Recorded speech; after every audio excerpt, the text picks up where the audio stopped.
at this juncture. Arguably the greatest work of nonfiction of the 20th century. Science.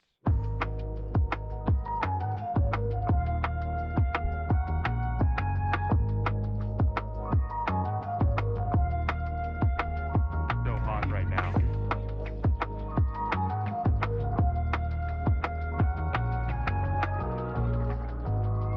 Don't even play.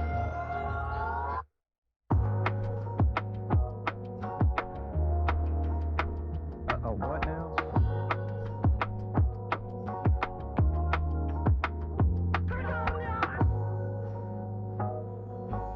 Oh, never occurred to me. Interesting. Just crazy enough to work. Yeah.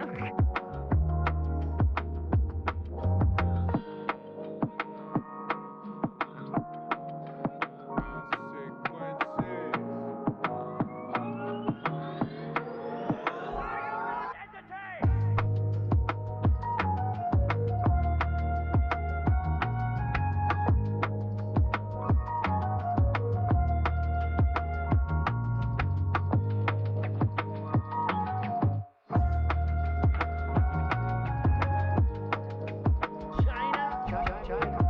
I have to have my China.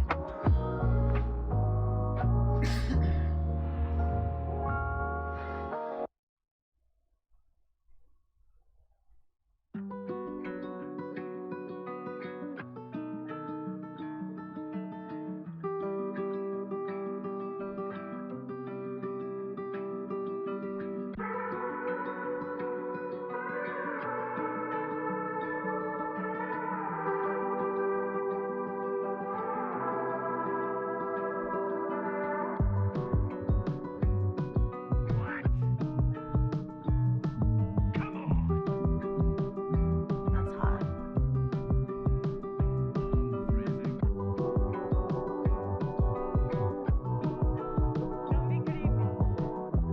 This is from 12 Rules for Life.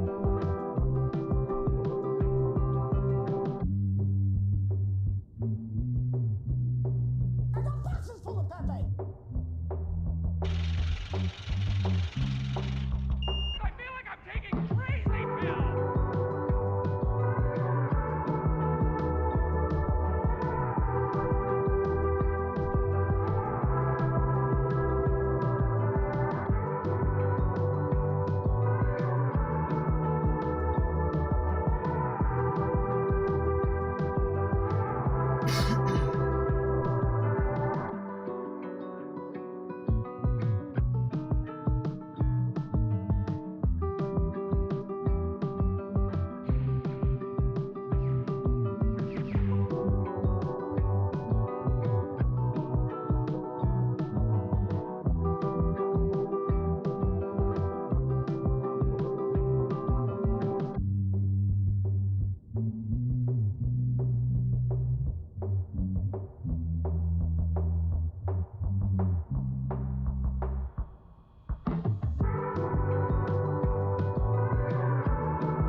I don't want reality. It's science. Thanks, Jeff, for the question. Equal parts. Oh my gosh. Climate and everything are the same word.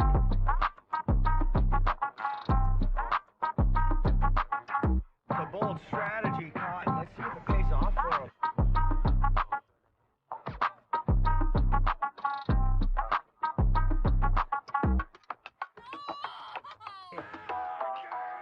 Remember the Second Amendment?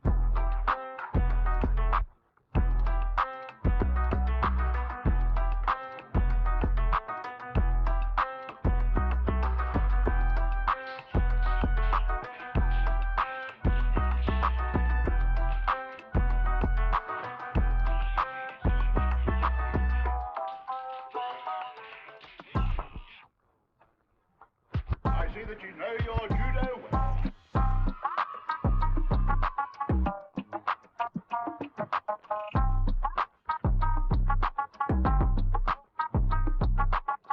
In the Ice Age, how much taxes did people pay? Follow the replay. Zuckerbucks. Facebook.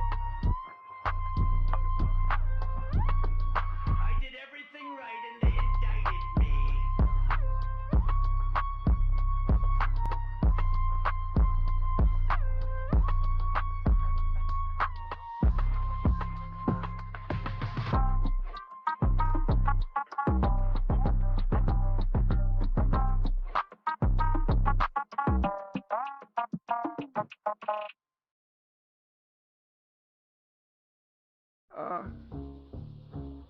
Your name, please?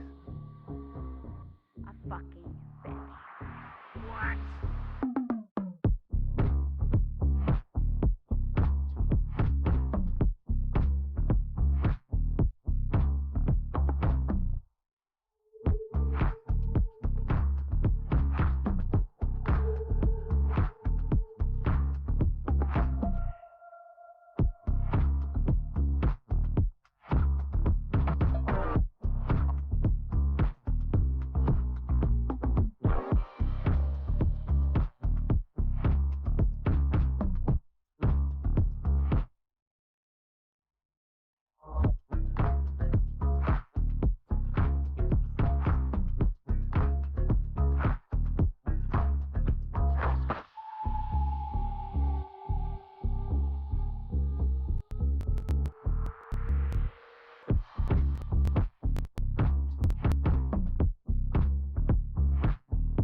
It's a great day. For being sad.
Well,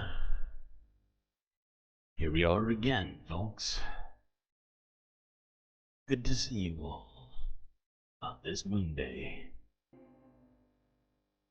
Got a hell of a lot to talk about, so better get right to it. Make sure to buckle up those seatbelts, spacefans. You may encounter some turbulence while traveling through the void.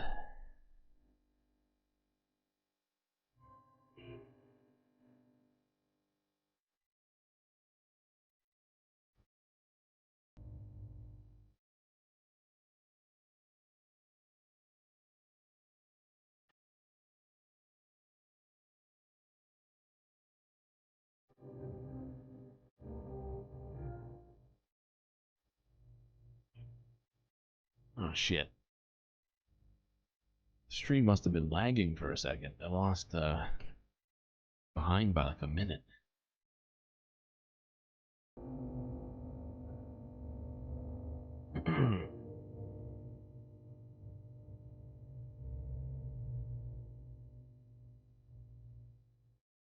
Well, good to see everybody who has shown up already. Moano, Selena Marie, Robot Cat, Miss Jen, Schmegley, Soul Life, The Anti-Gurist, Rude Interplanet Janet, Selena Marie.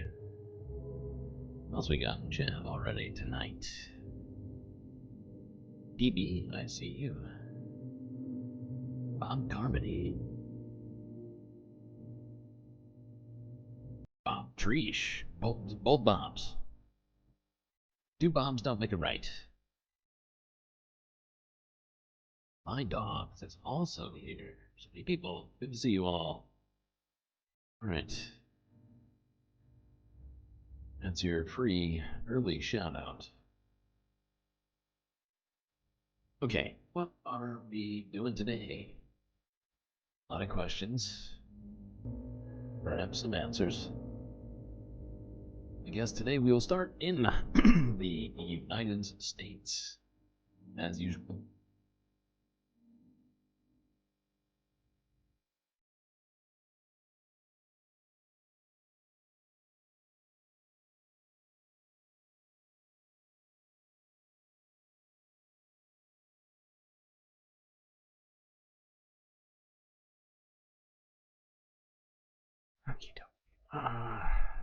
Yeah. First video. This is from the Associated Press from 11 hours ago. 7 people shot, 1 dead at a park in upstate Rochester, New York.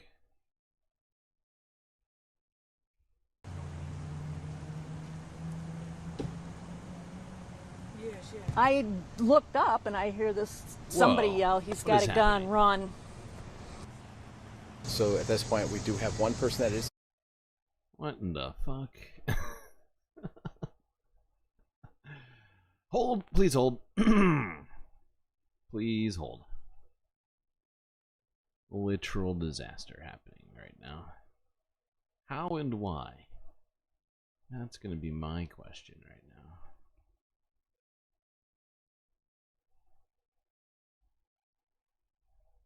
now. Oh, I see what happened. I see. Ah. Yeah, there we go. I fixed it. Don't you worry.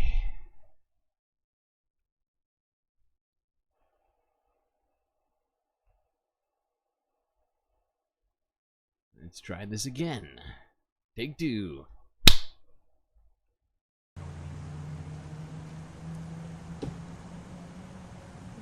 I looked up and I hear somebody yell, "He's got a gun, run." So at this point, we do have one person that is deceased. We have approximately 6 other people that are being treated for a variety of gunshot wounds, all the way from at least one is in life-threatening condition, all the way up to at least multiple of them, my understanding is, are dealing with kind of graze wounds, relatively, in the scope of things, relatively minor injuries. So actually, I looked into it, and it turns out that at least 2 people died. Hold on, what the fuck? Take the, why is this? No. Ah, there we go, fixed it again.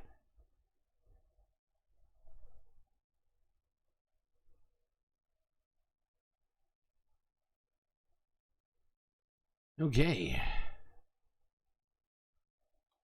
Yep, the uniquely American pastime of mass shootings. You have 21 likes. Well, golly. 7 and a 19. Who is that?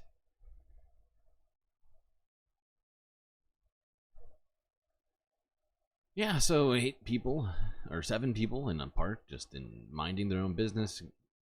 Gunned down, broad daylight.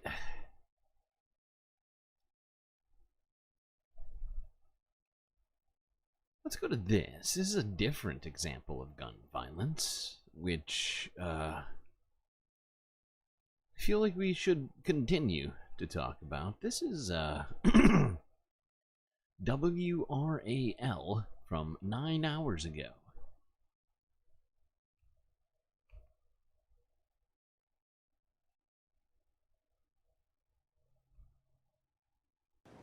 Activists call it a national day of mourning. People who attended rallies and vigils across the country yesterday demanding justice for Sonia Massey. The 36-year-old was shot and killed by a sheriff's deputy in her home after she called 911 for help. Amy Kiley reports on the widespread outrage.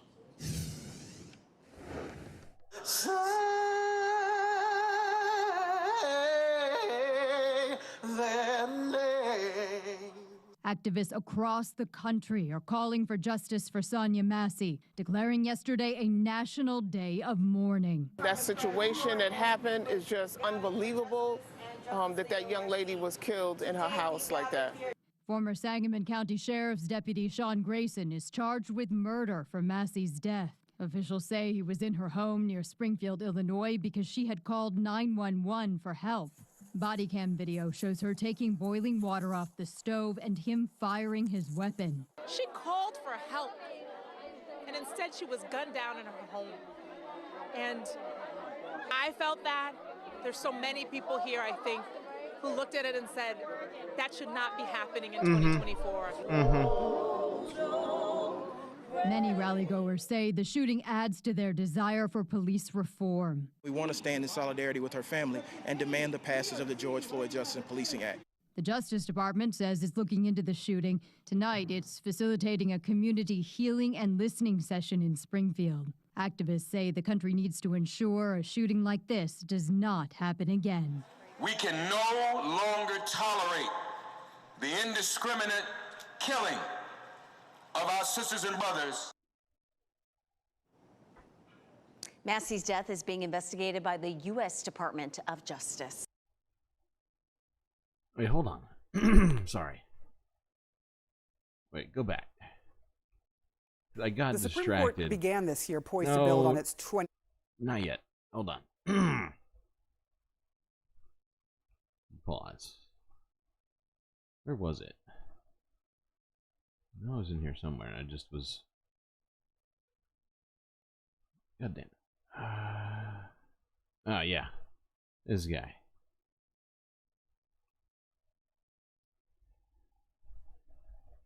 I got distracted during this part of it, but I just wanted to bring attention to this guy's fucking record.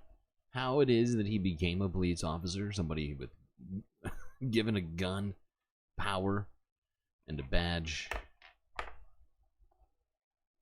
And, yeah, it's pretty insane. Look at it. He bounced around between 6 different police agencies, which, I mean, if you're so shitty that you're having to leave one police agency and go to the next and then find another one and another one and another, there should be a bunch of signs there. First off, he's accused of inmate intimidation, cited for failing to stop a high-speed chase, discharged from the Army for misconduct, and pled guilty to 2 DUIs. Still out there with a gun. Just insane.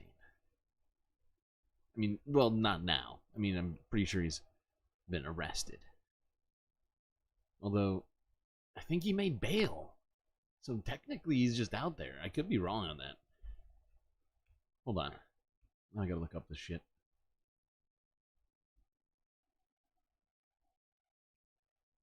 I think might be getting my wires crossed.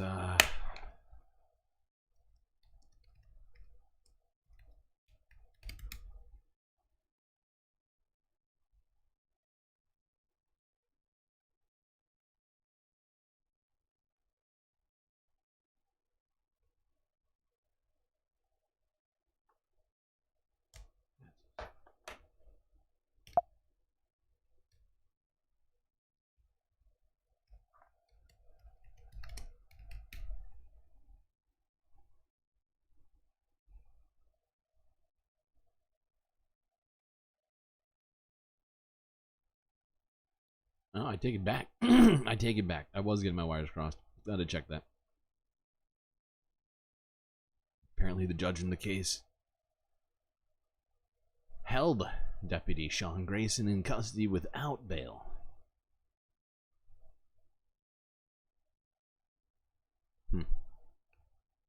Okay. Justice. I mean, considering the amount of evidence.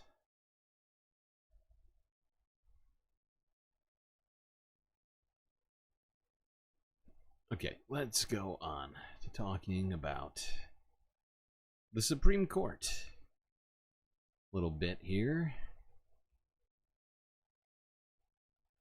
This is from CNN from 11 hours ago. Exclusive inside the Supreme Court's negotiations and compromise on Idaho's abortion ban. Spoiler alert, not a lot of compromise.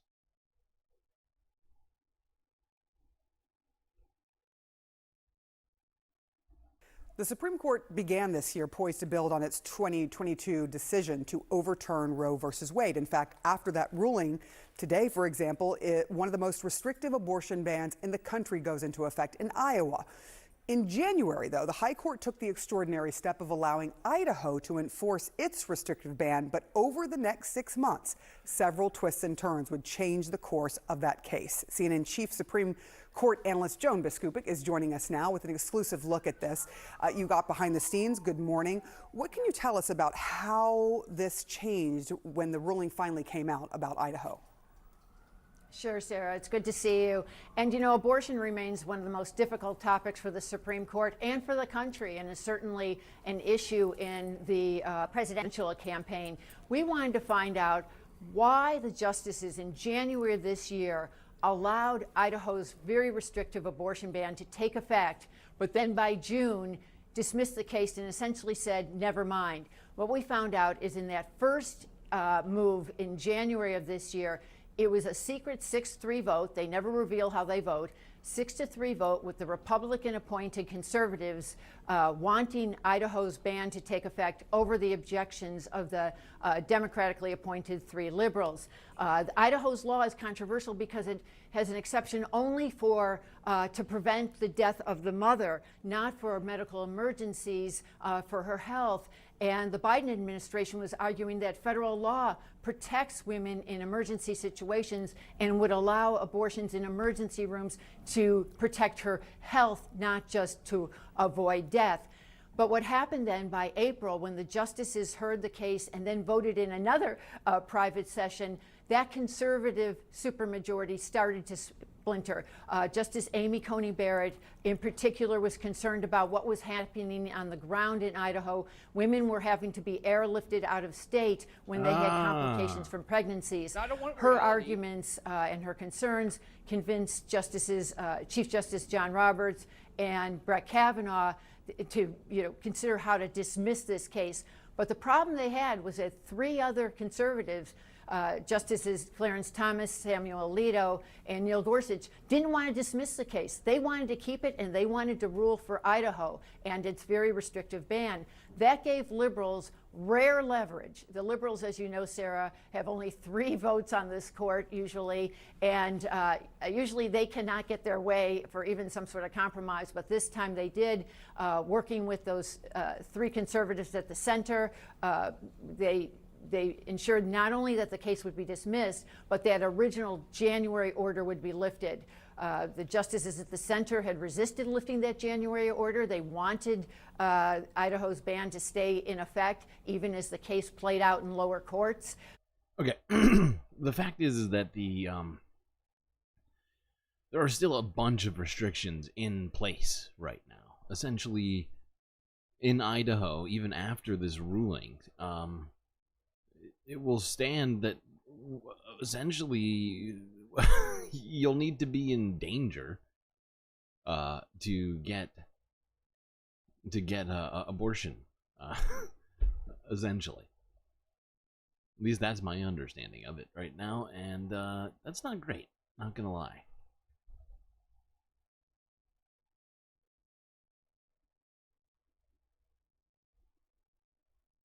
There's also a YouTube channel that is squirrels. Yes, there's a bunch of YouTube channels that are just squirrels. It's an interesting niche of the internet.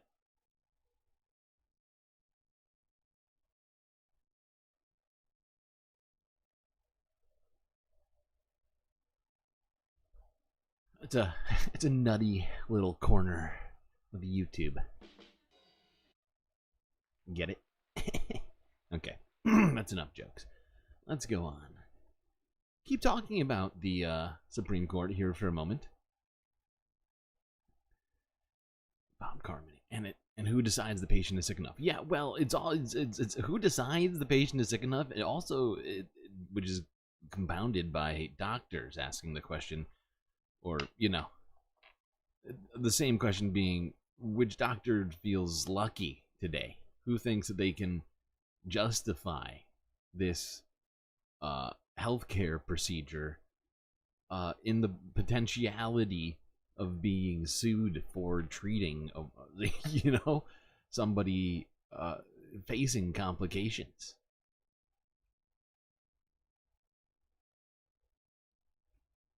All right, what was I saying? Yes, you're going to keep talking about the Supreme Court, but I figure we're talking about it in a little different way here. This is pretty breaking news, honestly. Happened earlier this evening. Here's the Associated Press from 5 hours ago. Biden proposes Supreme Court term limits and ethics code. Oh, it never occurred to me. Interesting. It's just That's crazy enough to interesting. work. Yeah.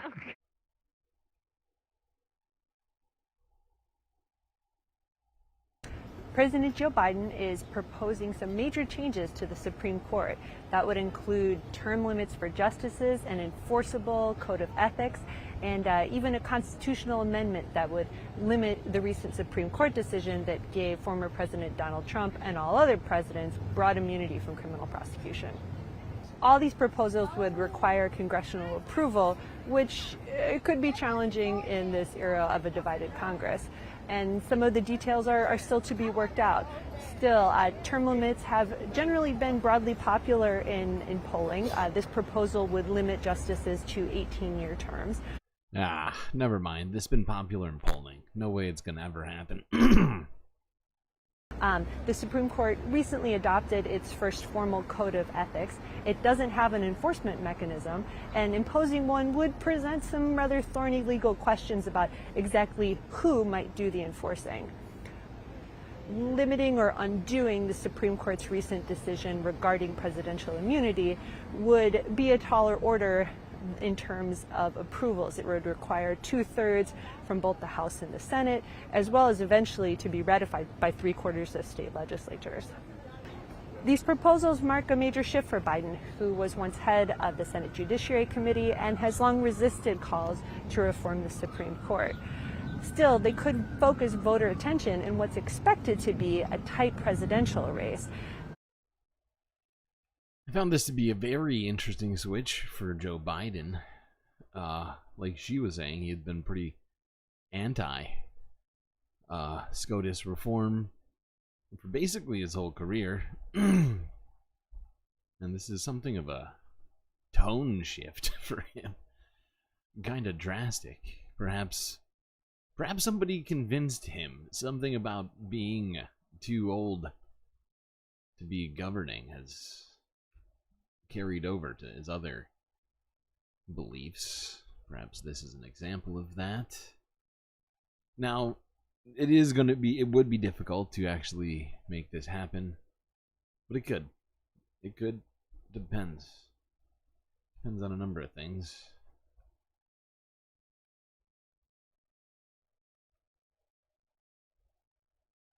Unfortunately, Democrats do not have a majority right now. So it's going to make it a lot harder.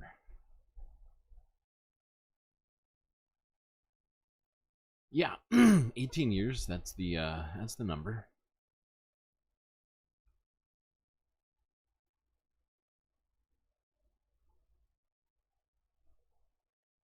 Hold on, let's just keep Let's listen to a little bit more about this. This is CBS.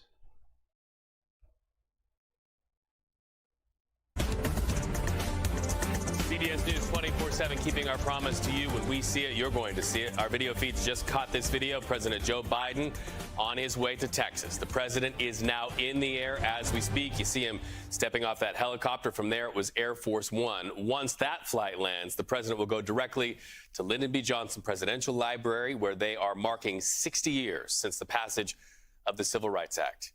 Meanwhile, Joe Biden's op-ed in the Washington Post today is what's making headlines. So here's what it's all about. The president pushing for a constitutional amendment to limit immunity for presidents. He's also calling for reform for the Supreme Court. He says he wants term limits for the justices. In fact, he says if presidents have 75 years of term limits, so should the justices. Biden also says Supreme Court justices should be held to a code of ethics, required to disclose gifts, and then recuse themselves from certain cases. Ooh. Mr. Biden says this is just common sense. Well, let's bring some common. That would be inconvenient for some of the justices, having to tell people about gifts. Oh boy. Awkward. Okay. I feel like that's good enough for us to talk about it. We will see if any actual headway gets made on this rhetoric here. Can't believe this was neglected this long. It has gone on too long. Although I feel like it's just the Supreme Court, I feel, has been emboldened as of late and has gotten dramatically worse. Which may be why even people like Joe Biden are waking up to this. Shocking. Waking up is not a usual description for Joe. Let's go to this. Keep talking about this election here, as there's more stuff that's been going on. I know we've been talking about the election every day recently, but it is getting close to that time, so I think we're gonna have to expect more from this over the coming months, as long as the Galactic News Network continues to exist. Could just disappear into the ether. You never know. Let's go to this. Associated Press from 8 hours ago. Trump and Kamala Harris enter 99-day sprint until November election. "99 days and couch ain't one." This has been an extraordinary month in presidential politics without precedent in modern history. On June 27th, a seemingly stable race was focused in Atlanta, where President Joe Biden and former President Donald Trump were meeting for their first of 2 scheduled debates. But what we saw on that stage completely rocked the election. President Biden's performance was so poor that from within his own party, pressure began to build for him to abandon his re-election effort. On July 13th, there was an assassination attempt on live television on Donald Trump's life. The former president of the United States, potential future president, came within centimeters of being shot and killed on national television. And 2 days later, we see him triumphantly preside over his own Republican convention. He's riding high, appoints J.D. Vance as his running mate, accepts his party's nomination coming out of Milwaukee, looking like almost a certain winner in November.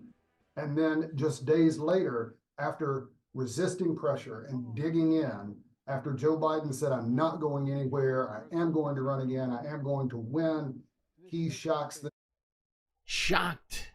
the nation. The nation is shocked. What a great nutshelling from Associated Press.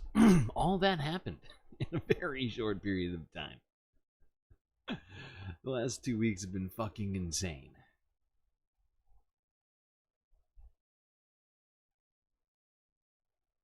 Okay. GNN and StreamLord forever. Wow. I appreciate that.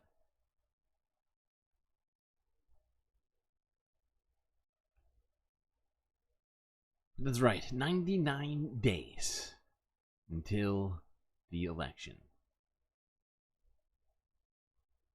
Not very much time. That's less time than that's like a third of how long the genocide in Gaza, at least the most recent iteration of it, has been.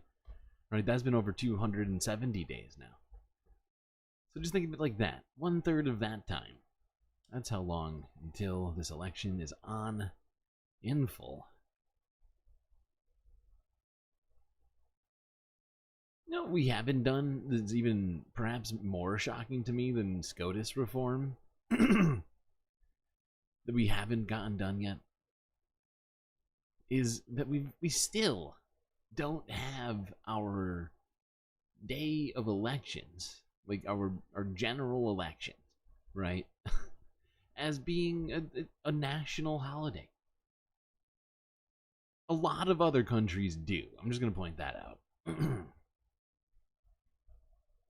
And you think if you wanted democracy, you might try to support it with stuff like that. That's just me thinking crazy, though. Thinking crazy. You know what else is crazy? This. I feel like a bunch of people are behind the stream right now. I could be wrong. Is gun reform crazy? Oh, God. Get rid of the Second Amendment.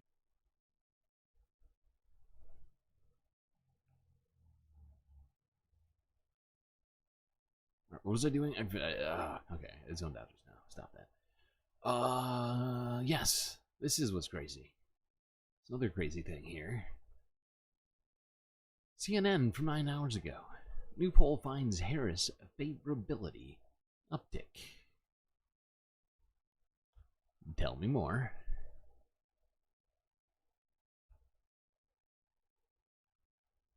How are voters feeling now that Kamala Harris is topping the Democratic ticket? New polling just dropped, and guess who's coming to visit? Yep, CNN senior data reporter Harry Enton joining us now. As you ran the numbers, what are you seeing? What are people feeling? You know, Steve mentioned this. You know, Harris is, yeah, she was the VP, but now she's at the top of the ticket, and I think opinions of her are moving rather fast. So this is the net favorability ratings. This is from an ABC News Ipsos poll that literally dropped just within the last 24 hours. I'm going to be interested if other polls follow. So this is net favorability. It's favorable minus unfavorable. Look at those numbers. +1 for Harris, -16 for Trump. Wow. Look at this. A week ago, she was at -11 points. Look at this. She's jumped all the way up to +1 point. Trump has actually dropped a little bit from -11 to -16, but that movement isn't so wide compared to this 12-point movement. And I think the real question is, will this stick in other polling? Because Democrats absolutely love this, and it gets back to Steve's point that opinions on Harris, I think, are much more malleable than they were for Joe Biden, where you just had that consistently negative rating. Here, this is the first time I've seen a politician running for national office with a net positive rating. I don't know since when. I mean, it's something unforeseen, at least over the last 4 years. And that is quite a spread there. Yes, that is quite. Democrats love this spread. I'm sure they do. Wow. Looks like Kamala is starting something here.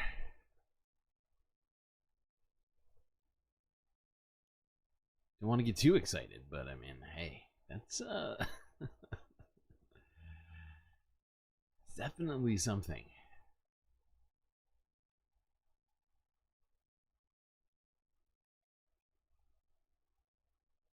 The fact is we've heard people say that they don't know who Kamala Harris is on multiple occasions. And so it would seem to me that the more the people get to know Kamala recently, the more that they like her.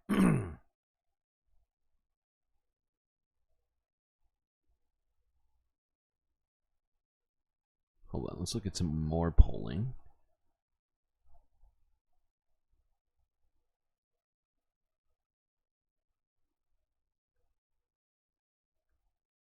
from low enthusiasm. So enthusiastic about voting. So this is Democrats for Biden or Harris. Look at this. Back in February, just 62% of Democrats said they were enthusiastic about voting for Joe Biden. Look at this now. Woof. Up to 88% now say that they are enthusiastic about voting for Kamala Harris. That is a huge jump. That is a 26-point jump. Look at Trump during the same stretch. Republicans for Trump. It was 80% in February. Look, it's still fairly high at 82%. But compared to February, where Trump had this 18-point advantage, now we see Harris with a 6-point advantage. It's definitely for Democrats. Game on. They are very enthusiastic. We see it in the money being raised. We see it in the volunteer signups. And now we're seeing in the polling as well. Yeah, and they're hoping that trend. Oh boy. 26-point jump in enthusiasm about voting. For the very soul of our nation, we have seen what can be unburned. 6 Harris. Look at New Hampshire, plus 7 Harris. Maine, plus 9 Harris. The GOP reaches where they thought they could play against Joe Biden. At this particular point, it doesn't look like they can play against Kamala Harris. It looks like this election is going to be decided here in the northern battlegrounds. And then, of course, those Sun Belt battlegrounds where we don't have new polling yet, but we'll just have to wait and see. Arizona, Nevada, Georgia, North Carolina. But it looks like it's going to be much more like the traditional map than it's going to be one of these wide-ranging maps where we're going to have states that put into play that we're not used to. These, at this point, at least, these particular states look like the GOP reaches will continue to be GOP reaches. This is interesting since the governor of Minnesota is also a potential vice presidential pick, but it looks like she's doing quite well there. So it'll be interesting to see she's what doing she does. quite well. It's going to be interesting. Maybe the Democratic vice president might come out of here. Gretchen Whitmer, Josh Shapiro. Maybe you get one little extra point. Let's hope not. Let's hope not Pennsylvania. Michigan. But I keep hearing people saying Gretchen's not even on the list anymore. Plenty of time to fuck up. I saw that comment. Yes, technically, still plenty of time to fuck up. Let's think positive, okay? Let's think positive.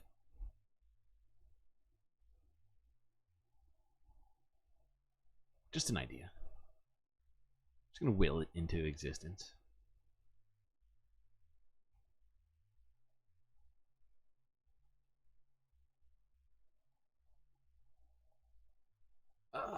Is there any more polls in here that I wanted to look at? No, it's just a bunch of people discussing the polls. Now, we discuss the polls, not you.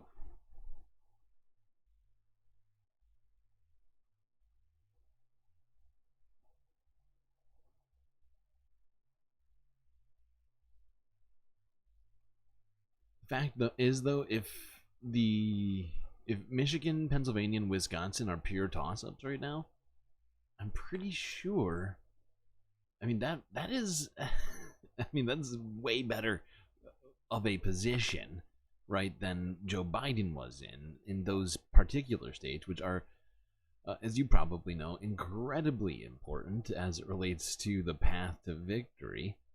You're just talking yesterday or like the day before that, something like that, about a very issue.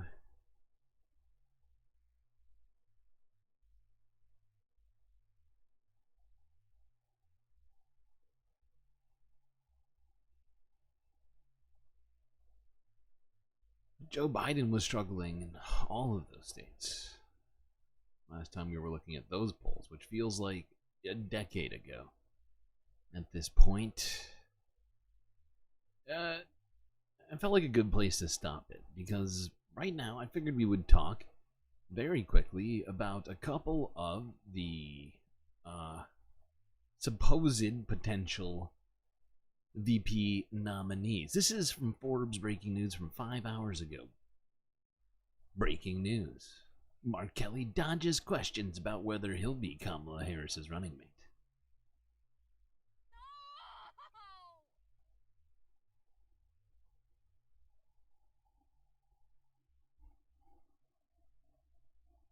And this is a choice between Kamala Harris, experienced prosecutor, Vice President, U.S. Senator, Attorney General, and a guy who's a convicted. Would you accept it as? Again, this is not about me. I mean, this is about the future of this country.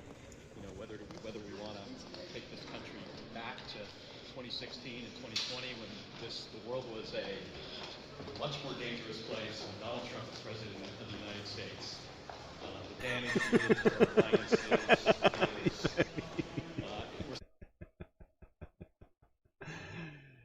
This to me is Mark Kelly filibustering the answer. He's like, what was the question? Let me tell you about the history of Vietnam. Like, he just starts talking about whatever he can that isn't the vice presidential nomination. Okay. Clearly trying to keep the cards close to the vest, Mark. I see it. Okay. Now, I would like it for it to not be Mark Kelly.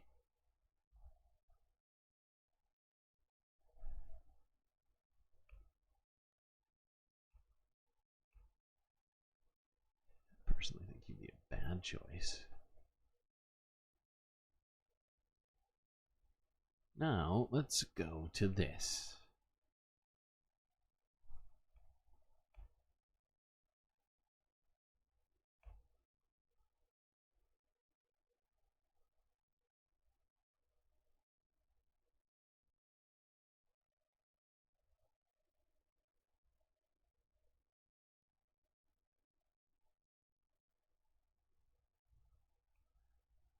This was, I think it's a snippet of a little guy by the name of Pete Buttigieg on Fox News.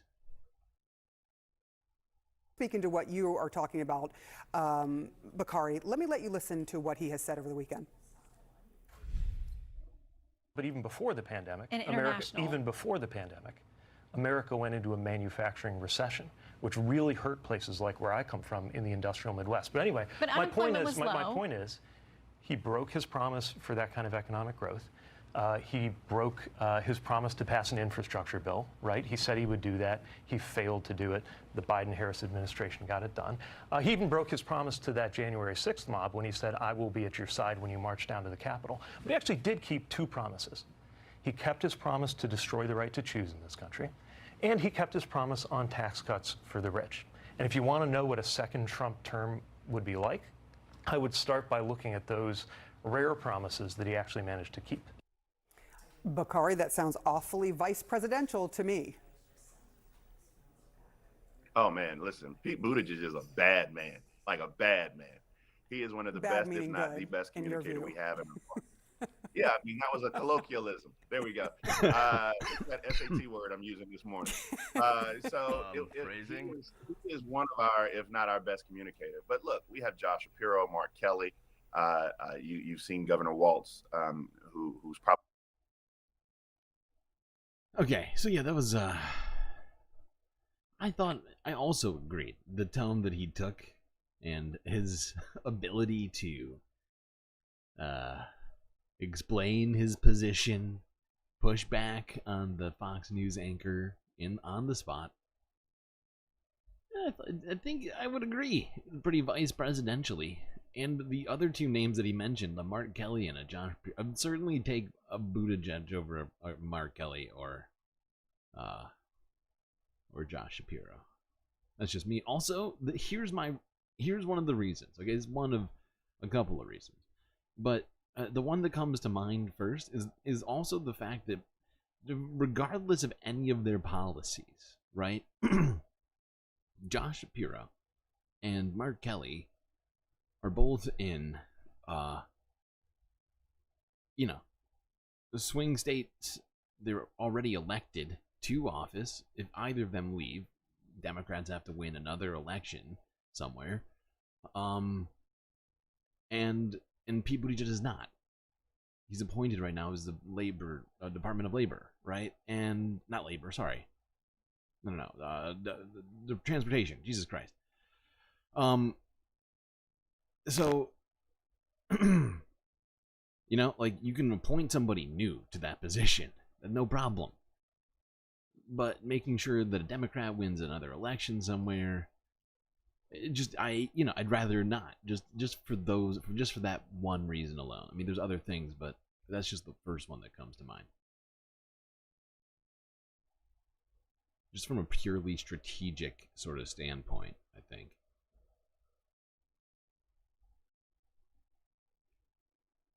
But I do have some objections to all of them, honestly.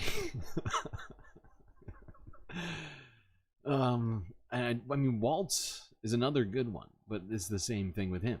He's elected, right? Have to win another election somewhere else. Okay, let's go here.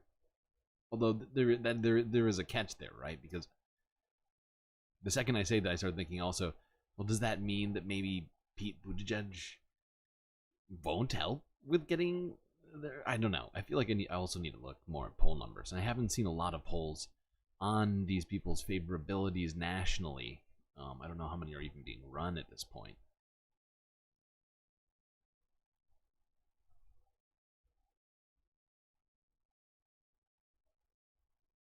Okay.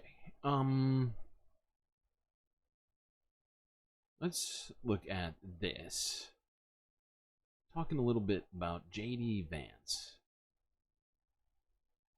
Democracy Now! Had on Politico's Ian Ward to discuss his very unusual worldview.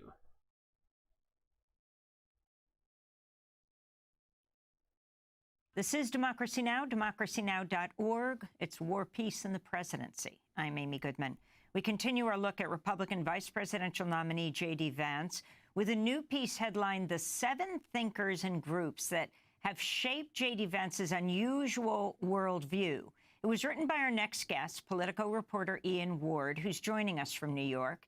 He spent a few months with Vance this year for a profile about his first year in the Senate and his broader vision for the Republican Party, in a piece that was headlined as There's Something More Radical Than MAGA. J.D. Vance is dreaming it. Ian Ward, welcome back to Democracy Now! We had you on during the Republican convention when we were in Milwaukee. Now these comments have surfaced that Vance doesn't disavow from 2021 in an interview where he attacked Kamala Harris, AOC, Alexandria Ocasio-Cortez, Pete Buttigieg, calling them cat ladies, childless cat ladies. Can you talk about where does his views come from? Who are the people who influenced him most? Vance comes out of a conservative intellectual ecosystem that's very concerned with this question of child rearing, family policy, and in particular the declining birth rate in the United States. I mean, currently the birth rate is around 1.7 children per family, which is below the replacement rate, or what they call the replacement rate. You know, if 2 people have 1.7 children, the population in theory won't propagate itself. And don't worry, nobody's having 0.7 children. You can only have, what's it called? 1 or 2 or 3 integers. Nobody's. It's just an average. Talk about the couch thing. Where did it come from? I would say IKEA, although I don't know too much about J.D. Vance's shopping preferences. He Diet Mountain Dew, IKEA. I feel like that's his vibe. Right.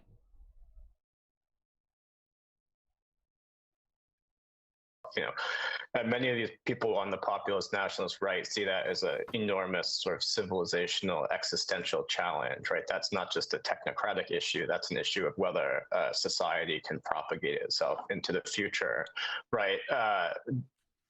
The converse of that is they're looking at ways to raise the birth rate through public policy. One of their primary influences in that respect is Viktor Orban's government in Hungary. Orban's government has adopted a very sweeping set of what they call pro-family policies. These are tax subsidies for families with children, block grants for newly wedded families to buy houses, a whole range of things. And it is real weird how they want to privilege parents in such a way over people who don't have kids. It's ridiculous. It is ridiculous. And it also seems to me to not actually be the policies that you would take if you actually wanted to increase the number of people having kids, maybe you should lift people out of poverty so they're less concerned about whether or not they could even afford to support a family, right? Stuff like that seems to be maybe the place you'd want to go first. That's just my thinking, though. But we just recently heard him saying that he wanted to give parents, what was it, extra votes per child. I still think that if that happens, we just legislate cats as also giving people more votes. There's actually a fairly robust interchange between conservative intellectuals in America and pro-family advocates in Hungary looking at ways to raise the birth rate. So why don't you begin, as you profile these 7 thinkers, start with, and I'm not sure if I'm pronouncing his name right, Patrick Deneen? Yeah, Patrick Deneen, he's a philosopher, a professor of political theory at the University of Notre Dame. He himself is a Catholic. He's become known as sort of the figurehead for a group of thinkers who call themselves post-liberals. You know, they believe, Deneen wrote a book back in 2018 arguing that liberalism, small L liberalism, as a sort of system of political philosophy had actually undermined itself, that the expansion of individual rights and the expansion of a free market economy had undercut the collective bases of American life, family, religion, and sort of any sort of communal ethos. In a more recent book published in 2023 called Regime Change, Deneen argued for a kind of what he calls a peaceful revolution to replace the liberal order with a post-liberal order. The difference being a liberal order would, is primarily directed towards the protection of individual rights and liberties. A post-liberal order, which is wild. So yeah, monarchy, I guess, is the new idea. And I feel like whenever I think of it, I feel like I see Jordan Peterson in my mind. Like, that's their sort of libertarian philosopher king. Climate and everything are the same word.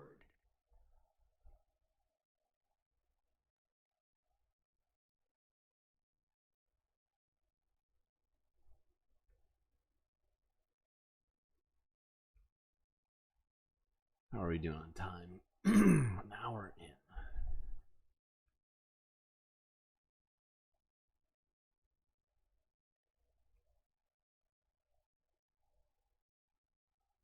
Okay, let's go. Let's go to this. I feel like we've talked about J.D. Vance enough this week. Too much in the last week. Enough of you, J.D. And your strange thing for couches. Let's go to this story from the Associated Press from 14 hours ago. Museums closed Native American exhibits 6 months ago, but tribes are still waiting to get items back. What? What you talking about?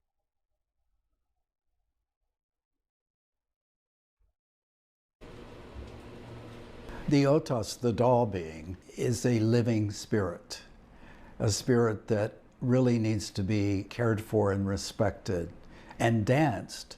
At the American Museum of Natural History, it's inappropriate that the doll would ever be exhibited because of its ceremonial and sacred nature. New legislation that was brought forward by the Biden administration really now requires museums to work directly with Native communities and ask for participation in what can be exhibited. My hope is that the American Museum of Natural History will be proactive And we'll reach out to tribal nations and invite those key individuals within the sovereign nations to come here and visit. Here's the question. How proactive is it if there's already an Associated Press story about it and you've done nothing? Now, in my opinion, my estimation, but I'm no, what do you call it? No, not historian. Well, I'm also not that. But it seems to me that that's the opposite of proactive. 6 months and an AP story. At the collection not to great. right a wrong. January of this year, we closed 2 halls in the museum, one dedicated to Native American groups from the Eastern Woodlands and the other Native American groups from the Great Plains. Yep. These halls had about 1,800 objects in them that we believed fell under the updated regulations of the new Native American Grave Protection Repatriation Act. But from those halls, there haven't been any sort of repatriations done since the closing at the end of January. It's understandable that there's frustration over how long this process takes because, this is it's a... Ooh, it looks like he's working really, really hard. He's working really, really hard to get. You see him? You see, this is a serious face. Over how long this process takes because with intensity. This is it's a wrong that's been perpetuated for more than a century. At the same time, we actually also want to get this right, given the scale, the number of objects that we have here. Okay. It's weird because I feel like before they put these things out onto the floor, they have a pretty good understanding of, what's it called? The history of the items. I could be losing, maybe I'm just taking crazy pills. But I feel like museums like to know things about the stuff that they put on display. And that somehow it wouldn't be a real problem to try and figure out their, I don't know, origins, so on and so forth. But I guess we'll see. I guess we'll see what happens. Does seem like an awfully long time with no. At least from what they were saying, no reaching out to any Native American nations. It's weird. Now let's go to this. This is a company we recently got done talking about. That company is Loblaws. They were fined. Well, actually, they were sued and then settled for $500 million with the Canadian government due to a bread pricing scandal. They're now facing more backlash due to a recent ad, essentially attempting to what's the word? Bully farmers markets, and people actually thought that was a little fucked up. How rude.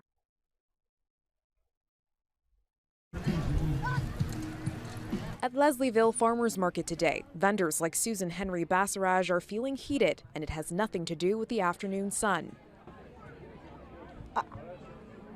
I don't have words. I don't have any words. Rendered speechless over this recent text ad sent out from Loblaws, urging shoppers to skip the line at their local farmers market, pointing them to a link to visit its budget subsidiary No Frills instead. This is our alternative way of being able to make a living and continue to do what we love, to kind of spit in the eye of the local farmers markets where you have the local farmers coming and selling their produce is quite shocking. Organizations like Ontario's small business community agree, sharing the text message on their Instagram page along with a scathing caption, calling out the grocery giant for attacking groups that struggle to sell their products and who fill their grocery stores, writing, "If this isn't biting the hand that feeds you, then we don't know what is." They have the ability to crush us if they wanted to. Somebody needs to rethink the marketing strategy, because that wasn't it. In a statement to Global News, Loblaws says, quote, while the text intended to highlight our No Frills local summer produce program, unfortunately it fell short of reflecting the true spirit of our campaign. Oh, it fell short. That's too bad. Yeah, it did seem to fall a little short.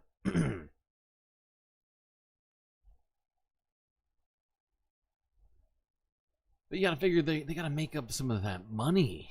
They gotta make up that $500 million, and they need to find a new non-bread price fixing way of making money. And geez, that's gonna be so tough.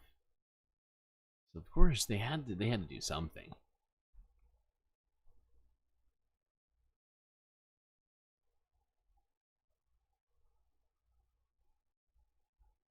Could you drum up? Let's go to this from CBS News. Now, I found this to be an interesting story. I'll explain to you in a second why I found it to be so interesting. It mostly has to do with the way it's being framed by CBS News here. Now, to some degree, I'll say this, to some degree this is correct, but they are very blatantly ignoring a particular aspect of the situation that's going on, which is sort of intrinsically linked to all this. Let's watch this. This is CBS News from 9 hours ago. Car insurance prices rise along with the number of uninsured drivers.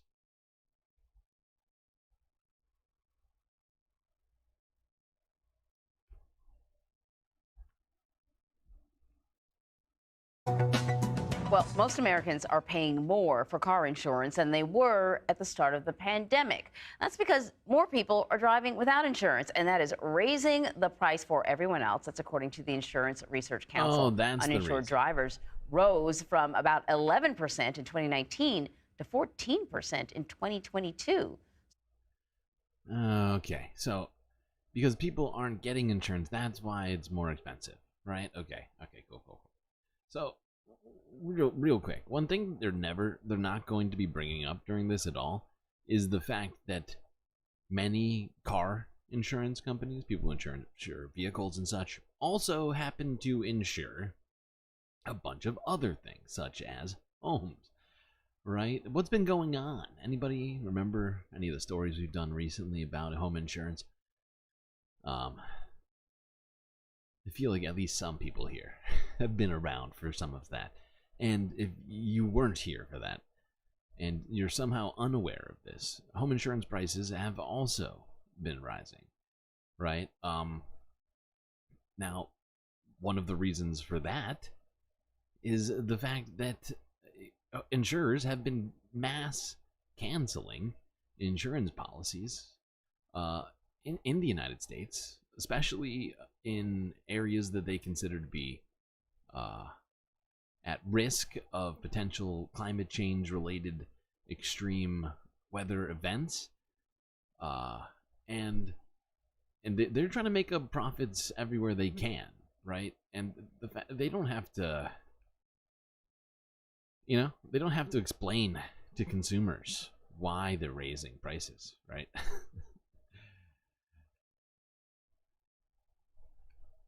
For more on this, I want to bring in Mark Friedlander. He's the communications director for the Insurance Information Institute. Thanks. The communications director for insurance companies. Cool.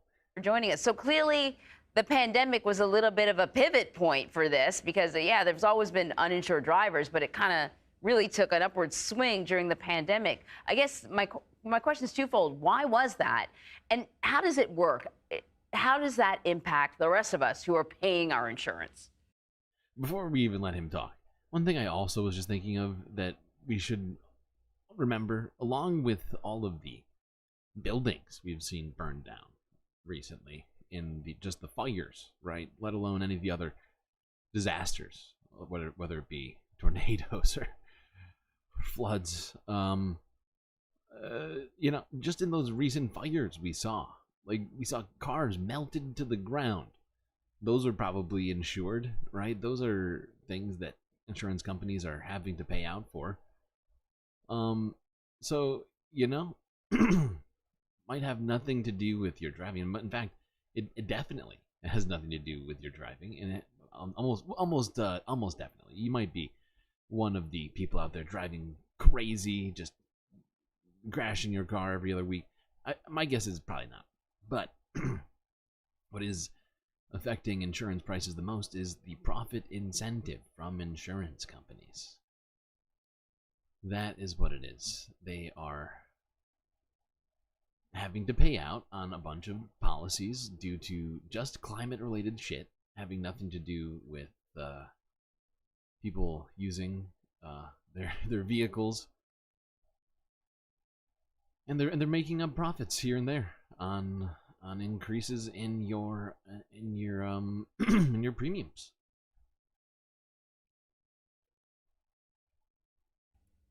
Number one is the key factors have been economic challenges of individuals and families, rising mortgage rates, more expensive rent for those that are apartment renters, grocery bills, healthcare costs, all. Okay, I'm done. So, but this is an example of how it's gonna go for the rest of this. He basically just says people aren't making enough money. And by the end, it kind of feels like he's just saying people aren't trying hard enough in their lives or something, and that's why, and there's all these uninsured drivers, and that's why we've been jacking up insurance costs. It's got nothing to do with profits. Don't worry. It's all your fault.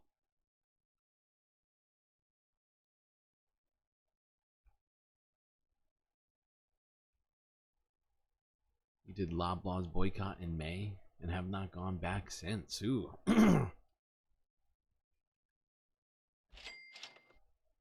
Suck it, Loblaws.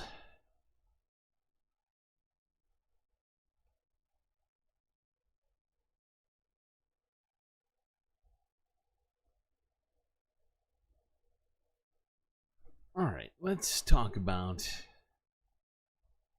something very, very serious.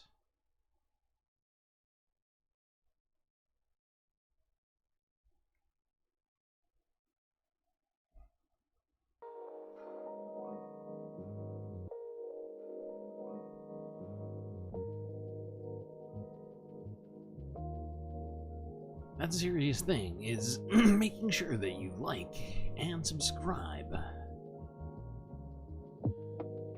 If you've already done both of those things, well, great job. Much appreciated. You're a real champion.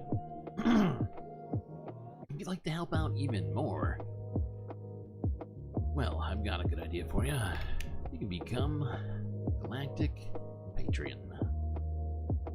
For just a few US dollars a month, you can gain access to all sorts of super sweet space benefits, unseen by the rest of the goddamn galaxy. Alright, well, quick galactic intermission and I'll be right back.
Oh, thank you for the compliment. What you can do.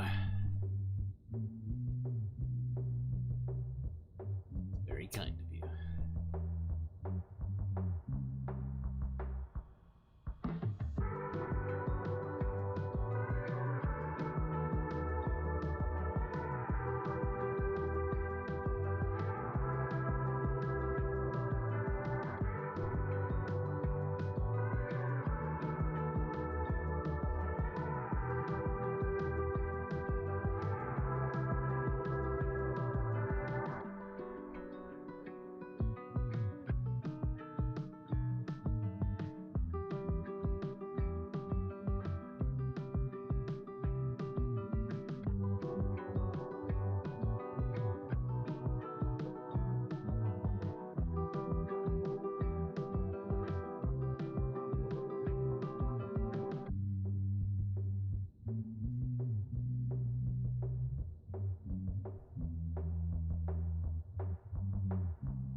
What do we got next? Oh. The environment. It's that time. Get back to your seats, chat. The environmental news is starting. God damn, my voice is fucked up today.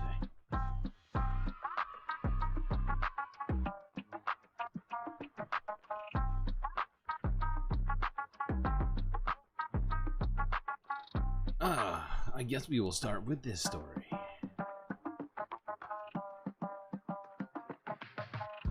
This is a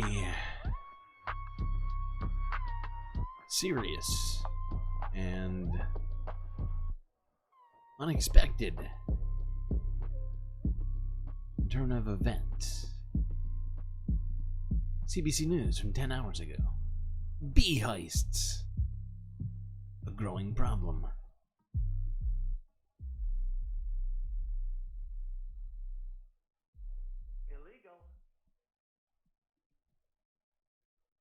Whoops, this is muted. He left the pallet empty. So over here, I had 3 hives with this one, and they're gone. So the total amount for those 4 hives is probably around 250,000 bees that were stolen. It's kind of a chronic problem because I'm not the only one that has gotten a few hives like this stolen. It's kind of emotional because you never imagine you'd get something stolen from you. Seriously though, is there a black market for bees that I'm just completely unaware of? Some sort of, underground bee selling ring? What are they doing with the bees? This is ridiculous. Second of all, my bees are very precious to me. It's like if you got your cat or your dog stolen. You're gonna look for him. You love him, I love my bees. That's why I'm a beekeeper. My job is to take care of them. And in exchange, they give me back. They give me honey. If I can take a picture of him, that could help the police find my beehives. But I have started investing to get more cameras to be able to put one in every bee yard because I cannot lose beehives like this. It's already hard taking care of the bees. We have losses every year. There's illnesses. We have to fight the varroa mite. We have to fight the climate. We have to fight the skunks and everything. And now you just add another layer, That's horrible behavior. Wow. Wow. Rampant puns in the Galactic chat, as always.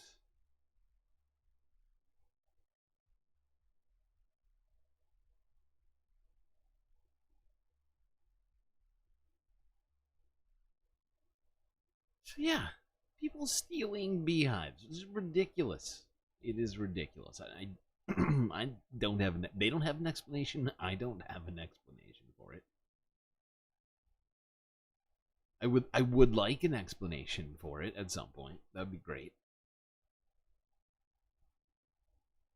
Considering the implications, considering how important bees are, I feel like everybody knows that bees are struggling in North America, that they're an integral part of the environment.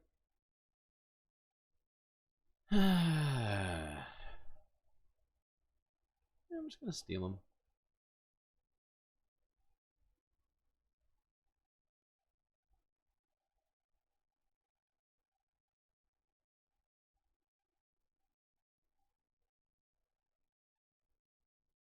Let's stay in Canada, as that's where this last video is from. But we are going to talk about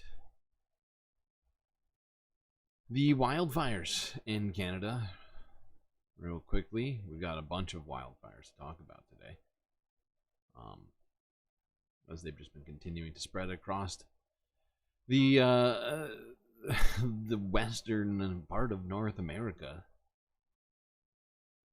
from BC all the way across basically to the middle of North America right now. Let's quickly talk about the Jasper wildfire, which I think we all have at least seen pieces of recently. During our Parks Canada guided tour, we went to two spots in the town of Jasper. The first to the fire halt, where many members stayed until the final moments as the wildfire came into town, and then to the southwest side of town, where we saw many buildings destroyed and many still standing. 70% of the town is still standing. There's a lot of town left. Most of Jasper will look like the spots you know and love. But then there is that destruction. Those buildings burned right to the ground. The way she's talking about it, it's gonna look totally normal. And then you got images like that. Like just a huge pile of rubble in a picturesque town. Totally normal. Okay. This too. Ground and a ton of debris across the ground. You can tell this is still really raw for a lot of these folks who are dealing with the fire on the front lines, including the local firefighters. 8 out of 29 struck. Not Jasper, Wyoming. Jasper, Alberta. Yes, PB is right. It is Alberta. It's in Jasper National Park. Firefighters lost their homes, including the fire chief. We had to kind of put that behind me and then just kind of focus on the task at hand. Couldn't save what was already lost, but we needed to do what we could to prevent further damage to the town. God damn, this guy, fire chief, out there battling the fire while he's just, you know, he basically had to just completely ignore that his entire home was burnt to the ground while saving everybody else's home. That is a tragic state of affairs. Difficult moments during our tour into the town site. This is still a very active site. There were helicopters flying above us, firefighters still dousing hot spots, and the town remains not safe for residents to come back to. You can smell the toxic fumes that are coming off some of the hot spots on the buildings. Of course, the wildfire smoke remains a problem, and gas and power is still shut off for the majority of the. Yeah, and you can tell just from this footage here that there's still smoke like in the area, right?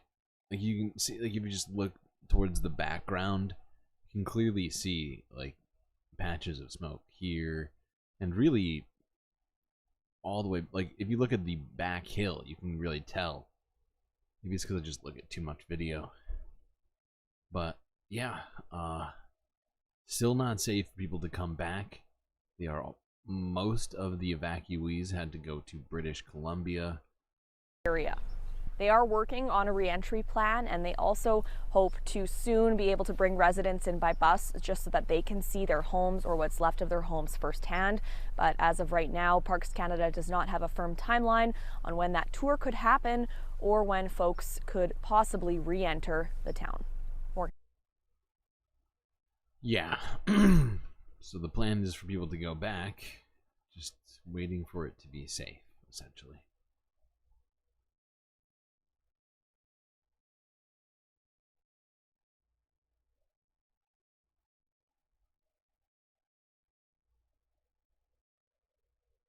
All right, let's transition to the United States. I think we all have seen the footage of the fires burning in Jasper. But we have more fires to talk about happening right now in the United States, threatening, you know, people and property. Let's transition with this video from CBS News 6 hours ago.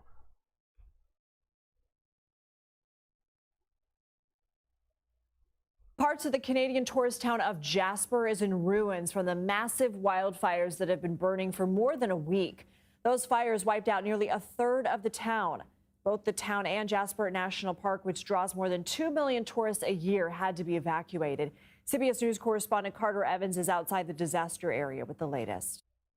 Hold on. I just noticed that we have 32 likes, which means you all deserve a third character, as you had 2 rollover characters from yesterday, as you hit a huge number of oh shit, we already have that. Oh, I gotta re-roll. Oh my god, I keep hitting things with you. Okay, there we go. There's something we don't have. Jesus.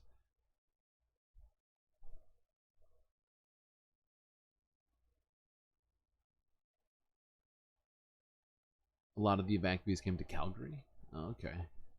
I just remember seeing at one time them saying that most of the people had to go to British Columbia because the fires had cut off the roads going east. Isn't Calgary east? Part of the problem is I just sometimes get my Canadian provinces confused too.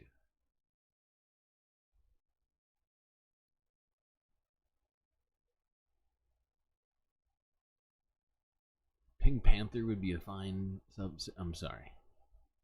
Sorry, you just go with what the dice say.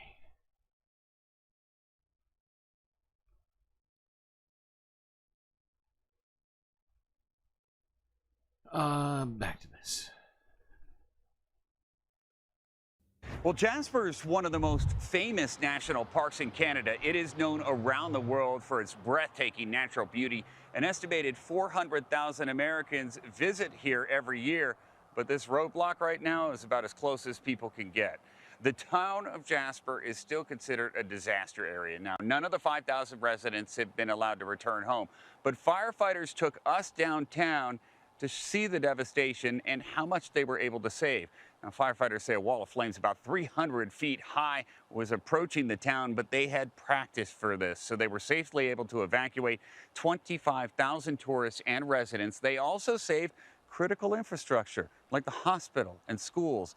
But aside from a few hotspots right now, the fire in Jasper is pretty much out. But about a third of the buildings in the town were wiped out. There is still no timeline for residents to return to Jasper. That fire is still burning deep in the surrounding forest, and we're told it could be 3 months or more before they're able to get it under control. Carter Evans, CBS News, Hint. Okay, that's fucking insane. You heard him correctly. While the fire has burned past the town, it could take 3 months to get it under control, according to local firefighters. 3 months. 3 months is the middle of fall. Good God. Alberta. We are also tracking wildfires raging across the western U.S. In California, crews are racing to contain the flames from the largest wildfire in the state so far this year. The Park Fire has already scorched an area greater than the city of Los Angeles, with smoke from the fires darkening the skies and prompting air quality alerts across the region. Let's bring in CBS News Sacramento reporter Rachel Wolf. She is in Forest Ranch, California. Rachel, what is the latest? The latest is that this fire has now grown, and it is now 370,000 acres. It is the 6th largest wildfire in the state of California in its history, and we only have about 11,000 more acres to be number 5. Now, that is a top 5 that you don't want to be a part of. We've had 2 years that were not really bad with near record rainfall, but as a 11,000 more acres to be number. Only 11,000 more acres? Considering how many, that seems like it's gonna breeze right through that. I mean, my God, what is that even? Like 3% bigger? 5. Now, that is a top 5 that you don't want to be a part of. We've had 2 years that were not really bad with near record rainfall, but as a result of all of that rain, Lindsay, we have now so much vegetation that can burn. We're along Highway 32 here. Take a look. Parts of the Canadian tourist town of Jasper Whoa, is in what just ruins from the massive wildfires that have. What just happened? Where firefighters worked hard all last night. We just talked to a neighbor who didn't want to go on camera, and he said the flames were. We've had 2 years that were not really bad with near record rainfall, but as a result of all of that rain, Lindsay, we have now so much vegetation that can burn. We're along Highway 32 here. Take a look behind me. This was a massive firefight. Let's take a look at video from last night in and around this area. Right around Humboldt Avenue, we're in Forest Ranch, and kind of, for your perspective, near the town of Paradise, between Paradise and Chico. And you can see this hose line. That is where firefighters worked hard all last night. We just talked to a neighbor who didn't want to go on camera, and he said the flames were 100 feet in the air, and we were about 50 to 60 feet away from Highway 32. They didn't want it to jump this area. So now we have stumps burning, the sound of trees falling. And it is one of those things where it's been a very challenging fire. One of those fires. So yeah, this fire, we were watching footage of this fire about very shortly after it had started, right? When we first looked at this fire, it was just it was titled Brush Fire in Butte County. Burns to, I think it was like, at the time it was like 30,000 acres when we first got word of this fire here. It has increased tenfold, more than that, 12-fold, to 12 times now, as big as that. In just a few days. Just like, it really has not been that long. I think it was Friday or something that we looked at it.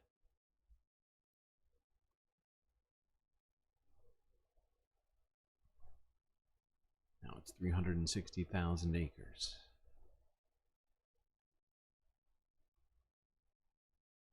And according to the CBS folks, it is 11,000 acres away from being the 5th largest fire in California state history.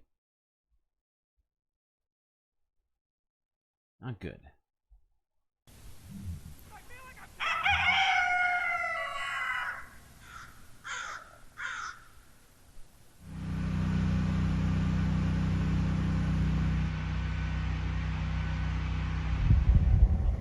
These pictures are haunting.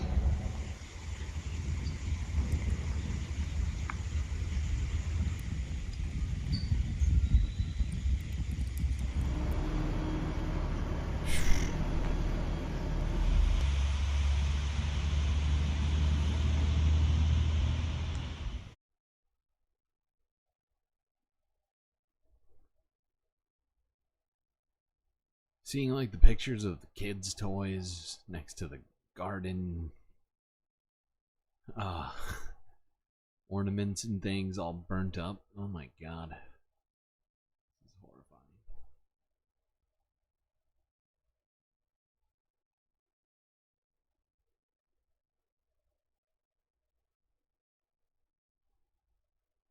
That first shot with the fucking crow going, it's creepy as fuck. Okay, let's go here. Yeah, this is from 10 hours ago. CBS, once again.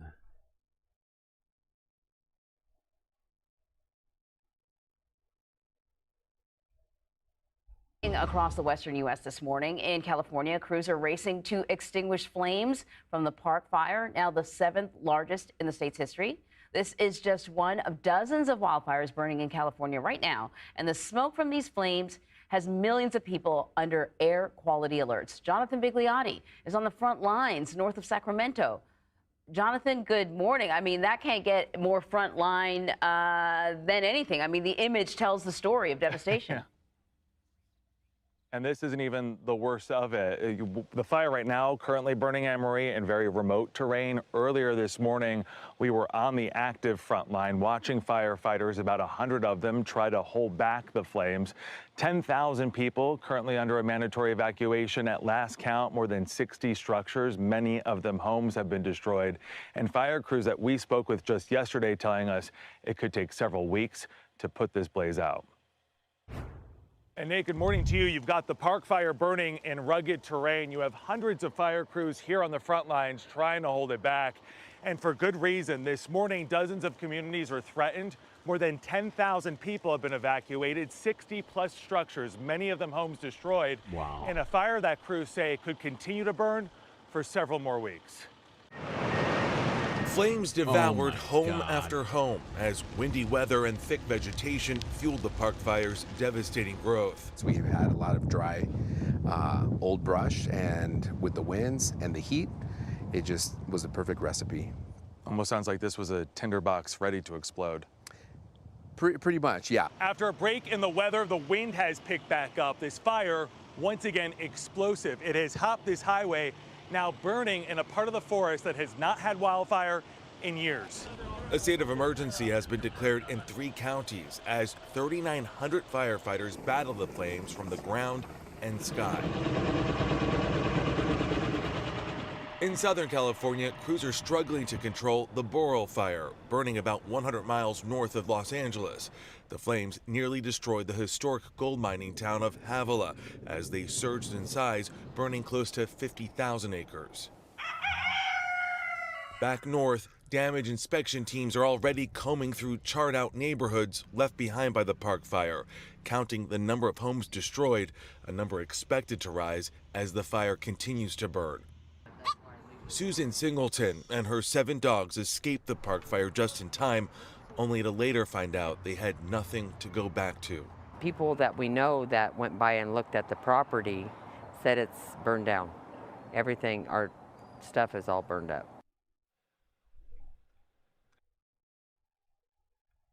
This is apocalyptic shit. The fires are insane right now. Historic sized fires all across the West. It's only June. September is really the worst month of fire season.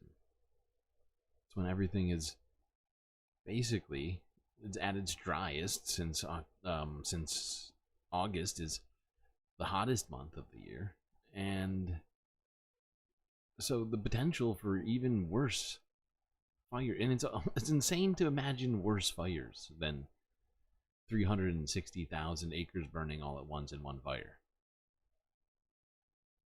But that is essentially, I think, what we have to expect based upon just, you know, what do you call them? Like trends. Like the way that these things work. Now maybe we'll get lucky and we'll get like a ton of rain.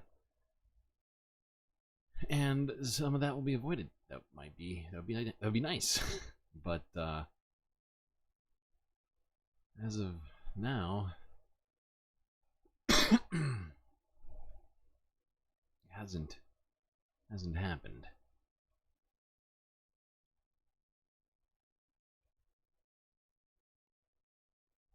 You're glad she saved the dogs? I too am glad that she saved the dogs.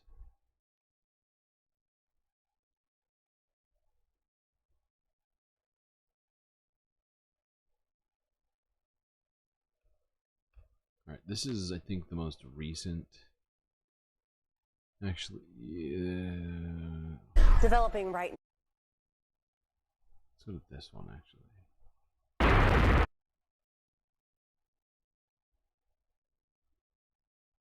CBS News from 6 hours. We're doing Wildfire Watch in the midst of millions out west on the run and focusing on this. It's the Park Fire. It's in the northern part of the state. It's now one of the largest fires in all of California's history. This fire you see here behind me, only 12% contained. It's now approaching 400,000 acres burned. By the way, the man accused of starting this fire will face a judge today, Ronnie Stout, charged with arson. He's accused of pushing a burning car down an embankment before taking off. Our video feeds bring us CBS News Sacramento reporter Rachel Wolf with this report from the fire lines. We're along Highway 32 just outside Forest Ranch. To put that in perspective, it's about maybe half an hour outside of Chico, north and east of Chico, close to Paradise. This area was a massive firefight last night. We're about 100 feet from the roadway.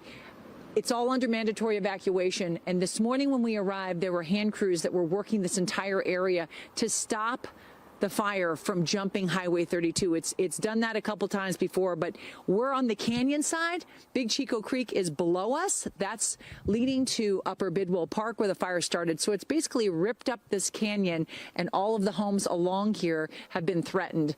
And they have done an excellent job. So you can see the hose line here as I'm walking up. You can see little stumps that are smoldering. Every once in a while we'll hear a tree falling. We'll hear a crackling sound and a tree falling. And it's smoky. So the good news is the fire is out. It is still hot. So when I come over here and I stand right here, you can... Hold on. We don't need this. We don't need this. Oh my god.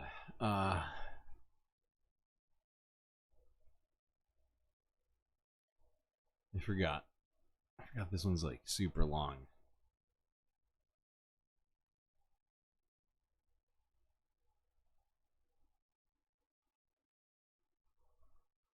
We also just don't need to see that one tiny spot of his is out. I mean, it's great.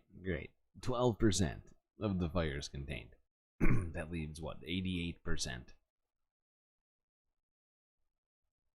Which is a lot. And we saw, a video from like 12 hours ago saying that it could take weeks to put out. I want to show you this video on our monitors in California. Look at this. This is showing the explosive impact of the largest wildfire burning in the entire United States. I'm literally standing in the midst of that burn scar there. This is what remains in that part of California called the Park Fire, about 90 miles away from California's state capital of Sacramento. This fire is a monster. And right now we can tell you it's approaching nearly 400,000 acres burned. Firefighters say despite their best efforts, they only have it 12% contained. We want to listen right now to this fire behavior expert explaining why this fire in particular has been so explosive. On the west side of the fire, on branch 5, branch 10, and portions of branch 12, there's abundance of grass. The grass crop in there hasn't been seen for years. There's lava rock all over the place. The lava rock makes it slow progress for us to get in there and cut line. Moving over the top in branch 12. I don't see branch 12. I only see branch 5, branch 10, 15, 20, 25. So I don't know what he means by 12. 12, branch 15, and branch 20, we're getting into more of a brush and timber component. Inside of that timber, there's a ton of dented down, big piles of logging slash, just a high fuel loading there to help the fire create significant growth. Down into branch 25, we then transition from the timber to the brush and get back into that grass and that abundance grass crop. So hot and a lot of fuel out there. He doesn't have a lot of comforting news for firefighters. They are facing winds that are now blowing embers. Zoe, let's talk to you about that. Wind is definitely the worst enemy of a firefighter next to the actual sparks and fire. Oh, yes, and the air quality is just absolutely awful. And you can see all of that smoke. It is just pouring, billowing out of the fires that are ongoing all across the West Coast. And those fires and those wildfire smoke that comes along with it is continuing to travel up across the northern parts of the United States. So even if you're not seeing a wildfire around you. So as you can see back here, the wind is traveling west to east. Shit, it won't let me scroll back, son of a... Point is it's traveling west to east. Excuse me, I'm about to say the wrong thing. So it should essentially skip. They were talking about how it's near San Francisco, not San Francisco, Sacramento, but it's not going to be going in the direction of Sacramento unless the winds shift drastically. At least you would think. The problem is that at some point it's going to run into stuff in Nevada. I'm trying to think what's up there.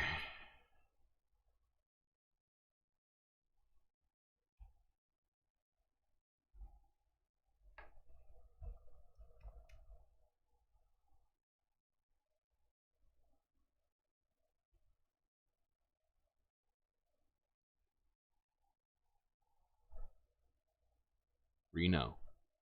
Reno is right there on the border. Oh boy. Well, it's a bit south of where I think the fire is.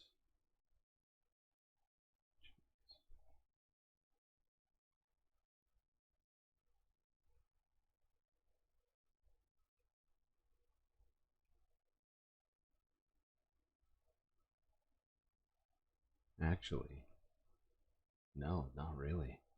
Oh my god. Wait,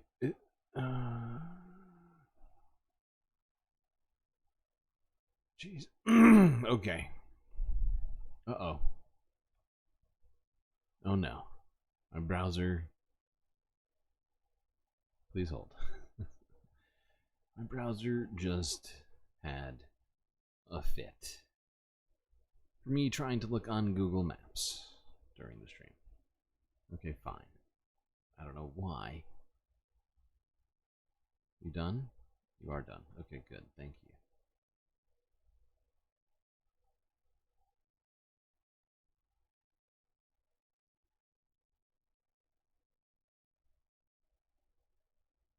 All right.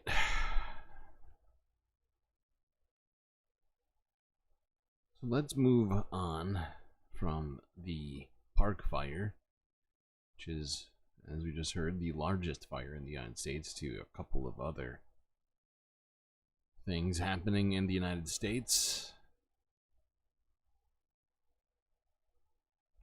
This is in Colorado. 6 hours ago, the Alexander Mountain fire prompts mandatory evacuations in Larimer County.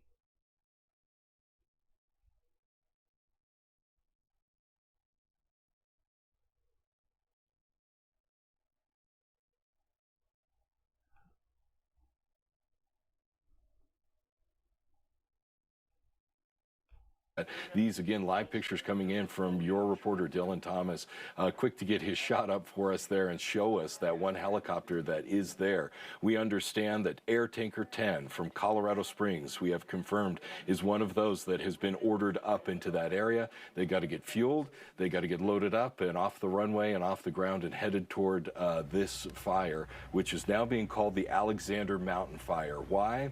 Well, you see those two peaks there on the right side. That peak is the Alexander Mountain, and that is at the mouth of the Big Thompson Canyon. Alexander Mountain is now the name of this fire, where it is burning 247 acres.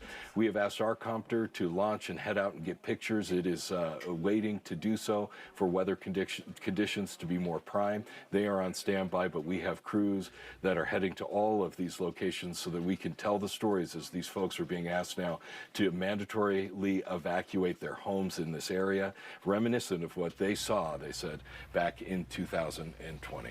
We heard that from Linda earlier, Joel, shit. right? She was Yeah. talking about how it just, you know, was striking a chord with her. We have your reporter, Dylan Thomas. We have also photojournalist Dale Atchison. He was out there telling us that's his neighborhood as well, telling us how he's concerned about his friends who are up in that area. Yeah, and he just was doing wildfire mitigation stories up in that direction.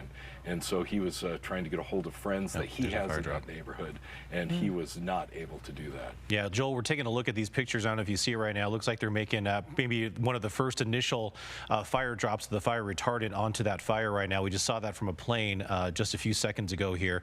And a little bit of point of clarification as well. Oh Earlier, my we had God. mentioned, at least from Larimer Share. They zoom out, and that big cloud of red fire retardant just becomes a teeny tiny blip. Good fucking God. It's not even that many acres, but that plume of smoke is huge. And it's big enough to have caused mandatory evacuations in the county. Hopefully they get it under control. This was pretty recently, so they don't actually have any updates. Basically happened just a few hours before I started the stream, I think.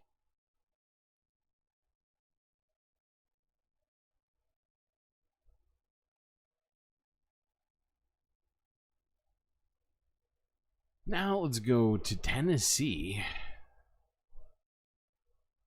where an unexpected flash flooding happened, causing people at Dollywood to be walking through water. Just moving quickly. Yeah.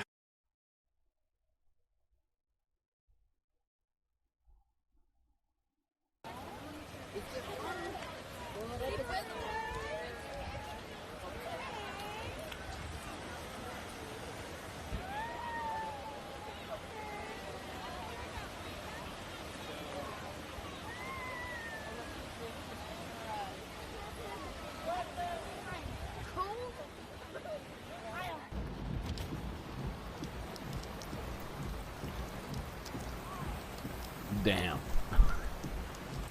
Looks like a river.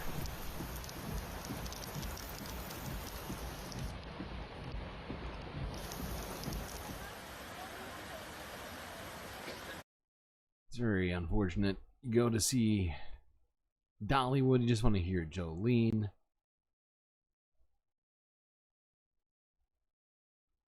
And flash flood. Suddenly your Prius is underwater. Well, I suppose Dollywood, probably not Priuses, whatever that was. Chevys. You feel asleep. Weird.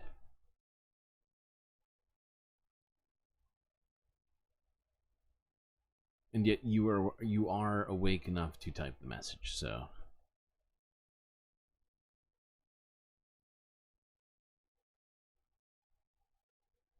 let's go to this.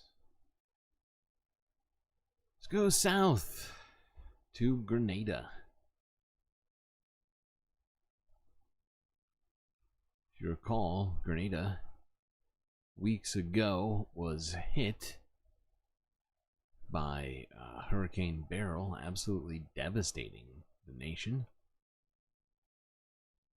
but has been out of the news since then, pretty much. Coming up weeks after Hurricane Beryl stormed into the Caribbean, Grenadians are still sifting through a devastating landscape. My food truck is gone. My restaurant is gone. The Prime Minister has scored every corner of the island. So you're dealing with public health issues, and there's an enormous amount of debris that has been created, both natural vegetation debris and then the buildings that have been destroyed. And launches a scathing critique of an unjust system that bankrupts the many to benefit a few. The reality is that, large countries profit from this devastation. They may want to pretend otherwise, but they do. Grenada's Prime Minister Deacon Mitchell is on just 2 degrees now. They are not making the financing available or readily accessible via grant, and so invariably you're forced to borrow. The Baroque music, it's very creepy, I feel like. When Hurricane Beryl made landfall in early July, it devastated Grenada's Carriacou Island in just 30 minutes. The storm demolished neighborhoods, buildings, agricultural areas, roofs were torn off of homes, and millions of people lost power and communications. In the aftermath, survivors grappled with the harsh reality of rebuilding from scratch, prompting calls for climate justice as leaders confronted the unsustainability of yearly environmental disasters and the financial strain that follows. To see this level of destruction, it is almost Armageddon-like. Almost total damage or destruction of all buildings.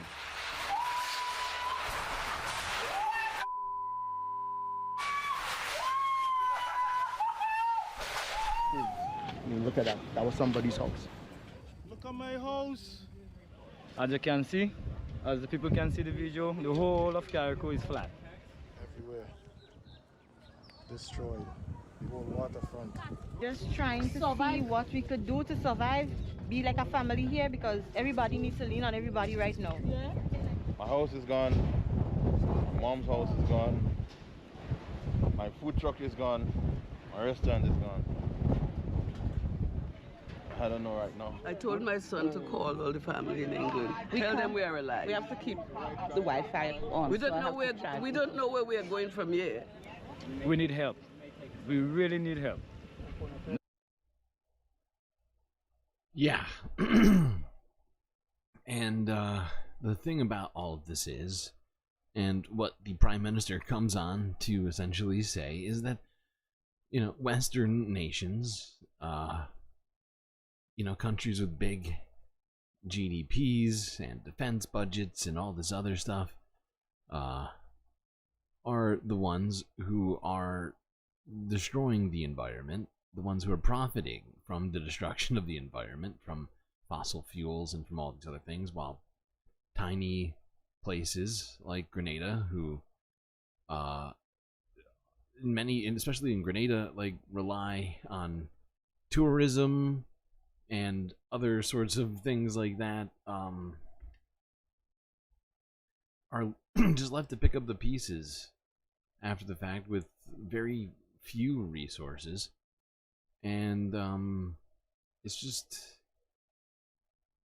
these things are going to be becoming more and more frequent, and it's going to hit nations like Grenada, small island nations with no real stake in that system of destruction,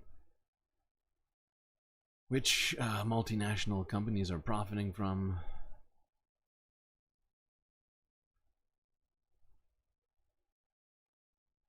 And their respective governments take advantage of.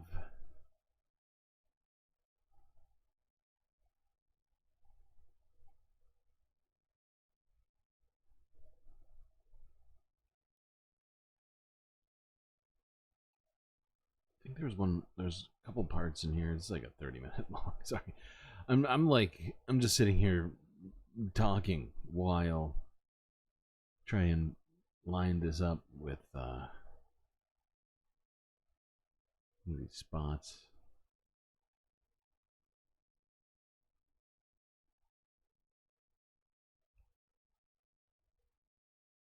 You thanked CARICOM member Guyana and associate member Cayman Islands for sending relief supplies, also Antigua and Barbados for additional support. A picture is worth 1,000 words. We couldn't bring all of the things that have been donated. We had to leave some in Cayman, actually. But you lead by example. So I took a paper to my cabinet. We had a special cabinet, and we decided we needed to help Grenada and Barbados, St. Vincent, and Jamaica at different levels for different reasons that I don't necessarily have to go in now.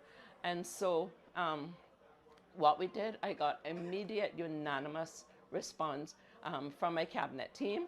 Of course, the governor chairs our cabinet. She was also supportive, and on behalf of her, she wants to extend her sincerest appreciation for Grenada. And why do I say appreciation? Because it shows that in the Caribbean, you butt your toe. It was an unsolicited guest called Beryl, but you did not sit down. It was not a TKO. You are risen. And like I said earlier on, I liked what you chose for the modus operandi. We will rise again. What about other CARICOM members? Are you not getting help from them? No, absolutely. We've been getting help from the time we started. We've had help from the continent all the way up to the north. So it's not just Guyana, it's not just Suriname, it's Trinidad and Tobago. Trinidad and Tobago was one of the first islands to respond. In fact, 2 of our ferries, which ferry between CARICOM and PT Martinique, actually moved to Trinidad to escape the storm. And so once the storm had passed, the government of Trinidad and Tobago, in fact, loaded up the ferries with relief items and supplies, generators, tarpaulins, food. Thankfully for Grenada, the Caribbean nations have been attempting to help however they can.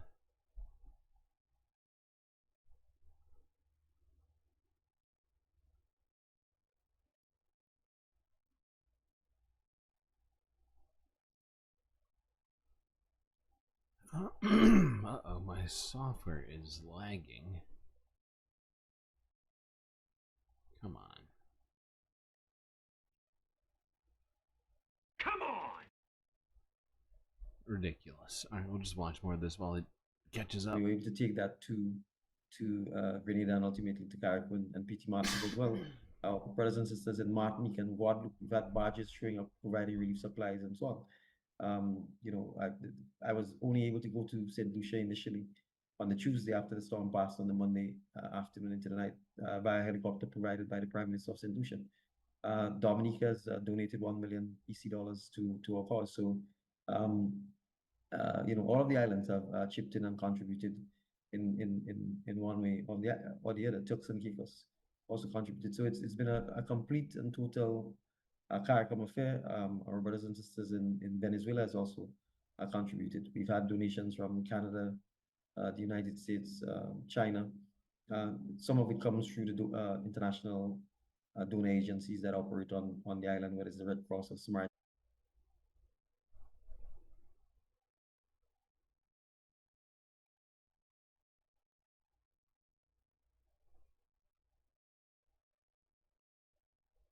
Okay, let's go to this. South, very far south, from Grenada in the Galapagos Islands. Let's look at this from the Associated Press, where the wildlife in the Galapagos is being threatened by rising ocean temperatures.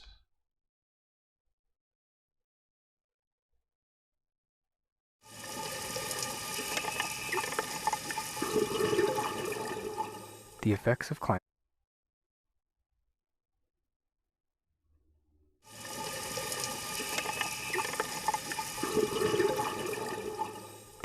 climate change are harming one of the most biodiverse places on Earth. the Galapagos Islands. The surrounding waters normally teem with life. Whale sharks pass schools of fish and sea turtles glide by colorful coral. But now, rising ocean temperatures mean food sources for some marine life are dwindling, including for some species found nowhere else in the world, like the Galapagos penguin. Invasive species have added to conservationists' concerns. They're a particular threat to the island's giant tortoises. We have a problem with cats, dogs. We used to have problems with goats, pigs. Everything we brought was a problem. Studies have shown population declines among some of the island's unique species, in part due to the effects of climate change. I have seen changes, animals who disappears, species who disappears, or we see a lot less, and another species will have a better adaptation, and now you see more. Yeah. Another island under threat by climate change and human activity.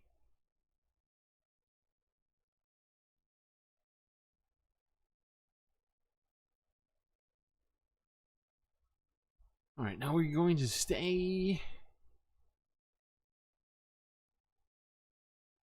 Actually, no.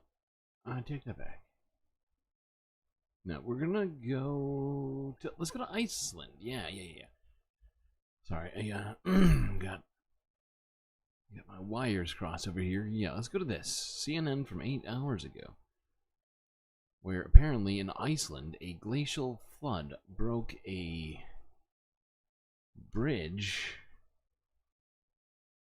and according to authorities, it was unusually high levels for a glacial flood. This is a moment a glacial flood inundated a road in southern Iceland and washed out part of a bridge. This type of flood happens when a large amount of water trapped by a glacier suddenly bursts through the ice. Glacial flooding is common in Iceland because glaciers cover about 10% of the country. You can see it just blasted straight through this bridge. Damn. Because glaciers cover about 10% of the country. They can last anywhere from a few hours to a few weeks. Iceland's meteorological office described this glacial flood as unusually large. The agency has advised people to stay away from the area, which is about 124 miles southeast of Reykjavik.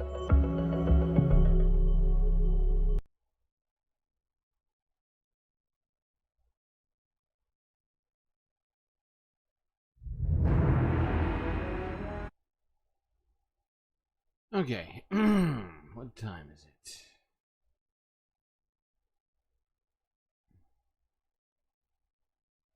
You know what? No, we're skipping this. This is in the wrong spot. Let's go further east to this. This is unusual, as often there's not a lot of footage that comes out of this country, but North Korea was hit by floods, as most of Asia was, this week, and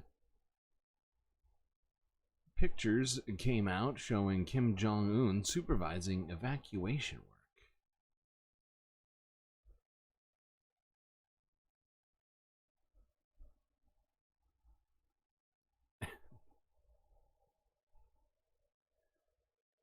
Oh, God.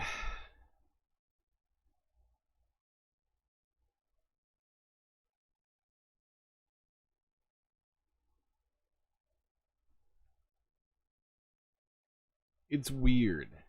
It throws me off that it's just photos, and that they don't they don't do videos at all. Like they don't want to show any sort of non-flattering images of Kim Jong-un. So it's all gonna be like pre-approved photos. But yeah, this is apparently photos of the flood. You can see that a bunch of structures were completely inundated by the flooding.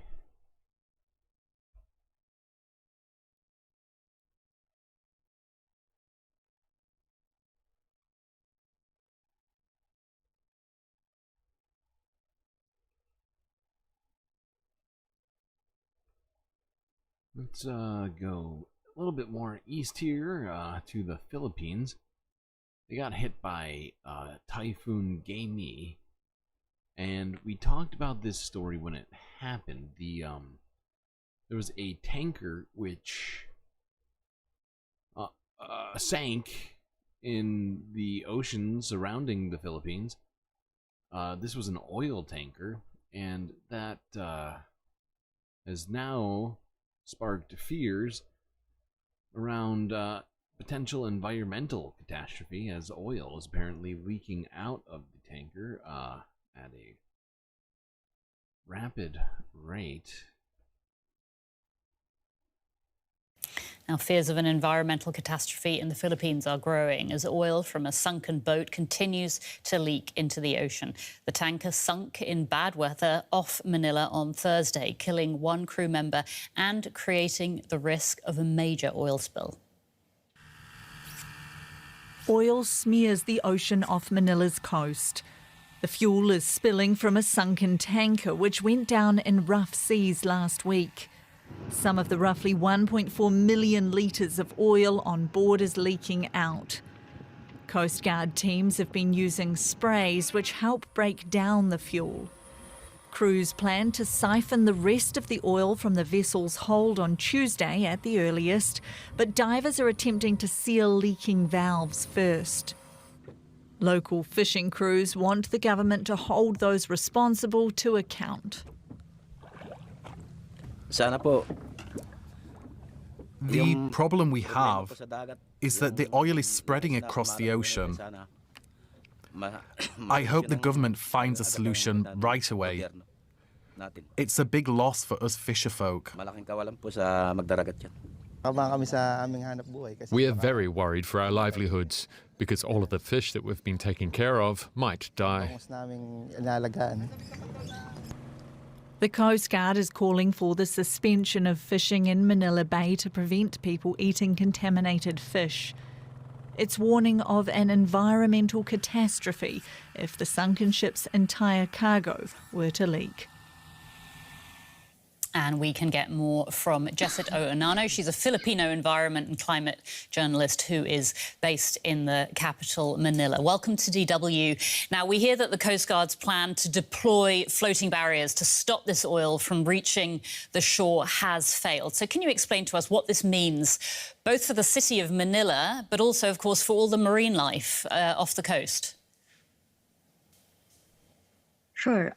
So speaking to reporters at a press conference this afternoon, the Philippine Coast Guard said that they are stopping the dispersants that they initially placed to contain the spill from the tanker based on a technical advice that it wasn't the most effective way to contain it. And instead, what they are doing is they are now resorting to the use of more containment booms, as well as floating booms that will hopefully absorb the spill that is coming from the sunken tanker off the coast of Bataan. Speaking to reporters earlier, the Philippine Coast Guard said that it is still verifying reports about the extent of the spill and whether it has actually already reached coastal communities or even extended to large parts of Manila Bay. However, we have seen photographs from journalists and environmental organizations and fishing groups of what appears to be shiny black oil slicks, which, as the government said, they are still confirming. What we are sure of is that the Coast Guard has said that the government has already tapped local governments that are surrounding the Manila Bay and coastal villages to report immediately to authorities if they see any instance of oil reaching the shores so that the authorities can immediately respond. Based on the press conference earlier, the Coast Guard appears to be positive that they will be able to contain the spill. They were able to seal at least 14 of the valves of the tank including those that are not leaking. And the plan really is to begin the siphoning of the industrial fuel oil from the tanker beginning tomorrow, Tuesday, and to siphon at least 300,000 liters of oil for about a week's time, so that hopefully the vessel will float to the surface and it will be recovered and taken back to the shore. Okay, so See, a lot of a lot of hopeful words here, but there is just a massive pool of oil just sort of floating through that part of the ocean right now. Unknown as to how effective the cleanup will be. Did I know that no one in North Korea had COVID? Honestly, I feel like that's a sarcastic comment, but I feel like it could be possible, considering that they don't really allow anyone into their country, and it originated in a different place. I mean, I don't know now.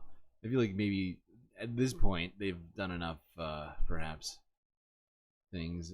But I'm just saying, you know, they're not exactly welcoming foreigners to North Korea.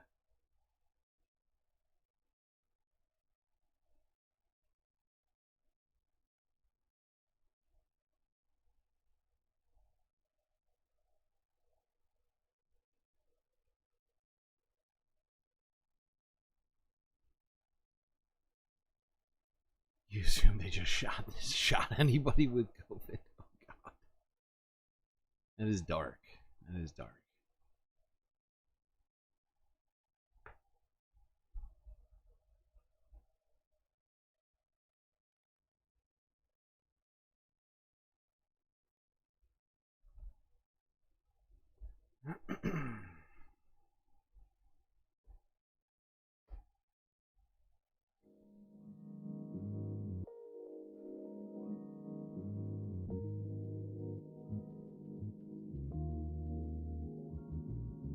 Well, final galactic intermission here. Hope everybody's been enjoying the show so far. If you haven't already, hit that like button. Don't forget to subscribe. Both are very helpful. Still need to get 280 more subscribers on YouTube, which feels like a lot. Need to get there to 500 to get the goddamn YouTube monetized, where I can get less of a cut than I do on a little app called Patreon, which you could use to help support this show. Not only would you help us support the show by becoming a member on Patreon, you'd also get access to some pretty sweet space benefits unseen by the rest of the goddamn galaxy.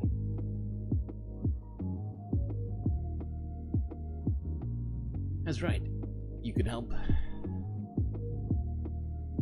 make this show a reality, and also, I don't know, hang out here by the Galactic Pool, or here by the bar, or maybe you want a boat in the space lake over here.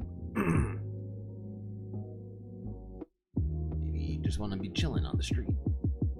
You can make that happen by becoming a Patreon member. You also get shoutouts and a super secret Discord channel. What else? Stuff. You'd have to go to the website to find out.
Okay.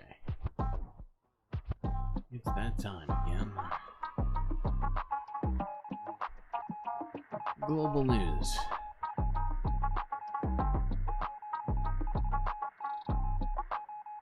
But first, space news by way of a somewhat circuitous strategy, I guess you might say. This is BBC News from a day ago. How do you melt? I mean, how do you measure the snow melt on Switzerland's glaciers?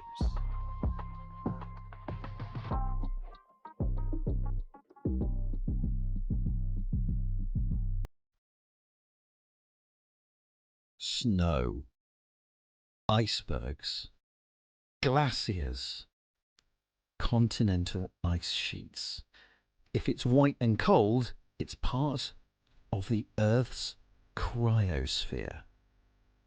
And it shouldn't come as a surprise to learn that that is getting smaller. Working out what's melting and where is important. And up here, nearly 3,500 meters above sea level, we've come to the high altitude research station overlooking the Aletsch Glacier in the Alps. Switzerland is home to 1,400 glaciers, of which Aletsch is the biggest. And it's here that we find groups of scientists developing new techniques to watch the ice and snow and monitor their retreat.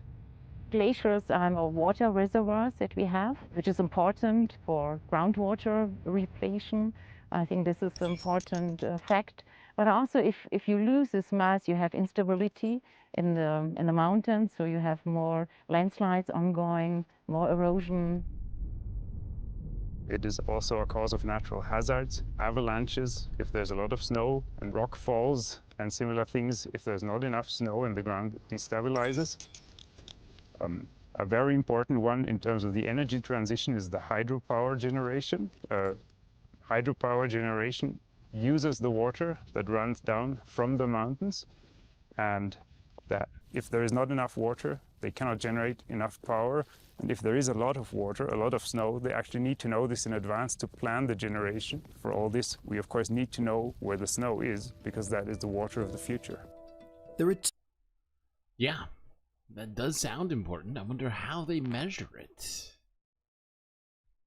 You measure the snow melt in levels of fucked. That does sound scientific. It's science. Two new methods being developed here to not just monitor the surface, how much it's melting, how fast the glacier is moving and so on, but also to find new ways of seeing below the surface. These two top antennas are transmitting antennas, and here we have a set of receiving antennas. So the two different radars, this gives us a different, let's say, angle and perspective, and with this we can get an extra information that otherwise we will not be able to acquire. Esther and Marcel's team is using radar to penetrate deep into the snowpack. Now, different formations of ice crystals reflect the signals back in different ways, revealing the internal structure of the snow. You're probably asking yourself, how is this space news, StreamLord? Well, you're about to see. Just hold on one second. Stop being so impatient.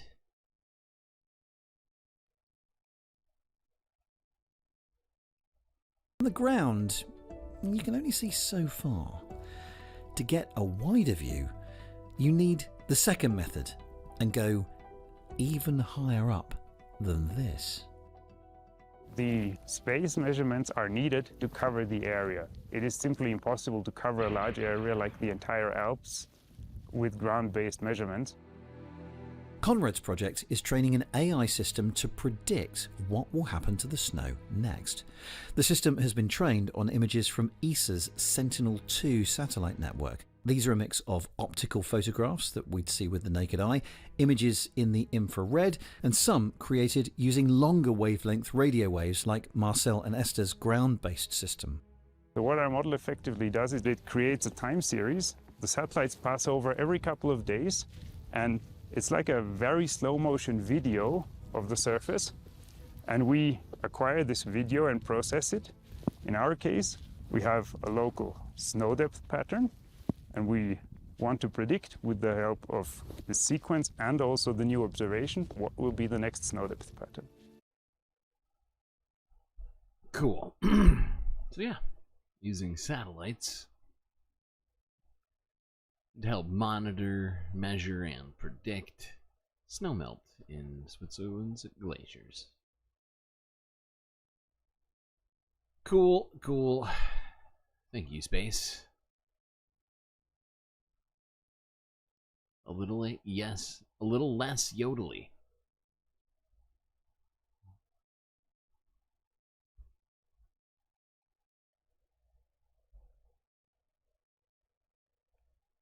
All right, let's go south. From America, that is. I guess technically Switzerland. To Venezuela.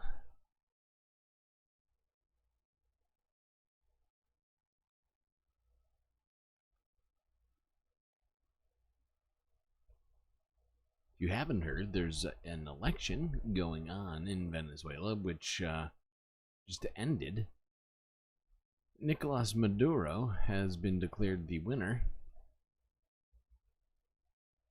This is from the AP from 19 hours ago. Vamos a un aplauso a esta gente incansable, leales, amigos y amigas de verdad, del triunfo de la independencia. The triumph of the national independency and the dignity of the Venezuelan people. The sanctions weren't enough. Aggressions against us weren't enough. Threats weren't enough. Not today, and those will never be enough against the dignity of the Venezuelan people.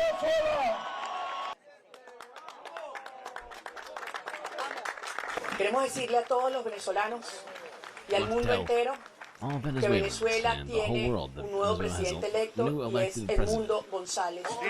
And it's Edmundo González. We won. Everybody knows it. Everybody knows it. El mundo lo sabe. Todo el I mundo lo want you to sabe. know that this has been something so overwhelming, so big, that we won in all sectors of the country, in all strata of the country, in all states of the country, in all. Sorry, I don't know why I started doing a Trump impression, but this is the opposition in Venezuela, claiming that they won in every single county, sector, strata, and state. In Venezuela, they won. It just felt a little Trumpian, not gonna lie.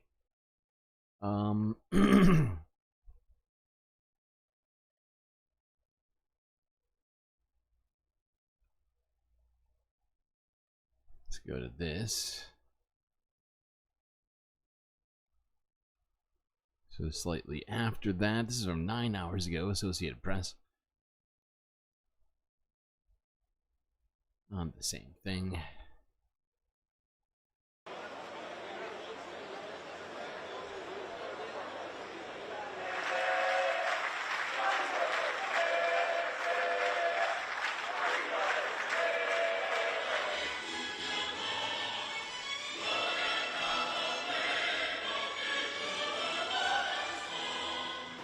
Hoy 29 de julio.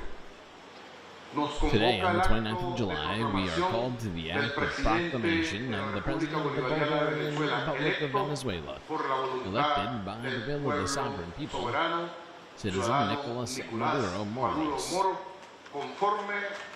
accordance with the constitutional and legal provisions governing electoral processes. Okay. So, we're not done talking about this election, but if you're not getting the vibe, Maduro was elected according to their democratic processes in Venezuela. He was formally declared the winner. The opposition claimed that they won the election and that they won in every single district in the entire country.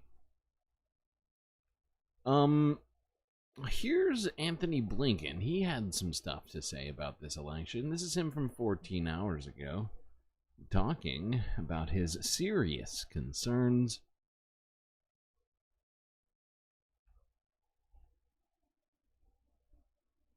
I want to speak quickly to the elections that just took place in Venezuela. We applaud the Venezuelan people for their participation in the July 28th presidential election. We commend their courage and commitment to democracy in the face of repression and in the face of adversity.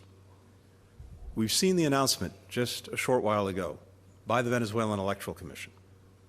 We have serious concerns that the result announced does not reflect the will or the votes of the Venezuelan people.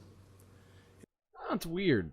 It's real weird to hear Anthony Blinken, the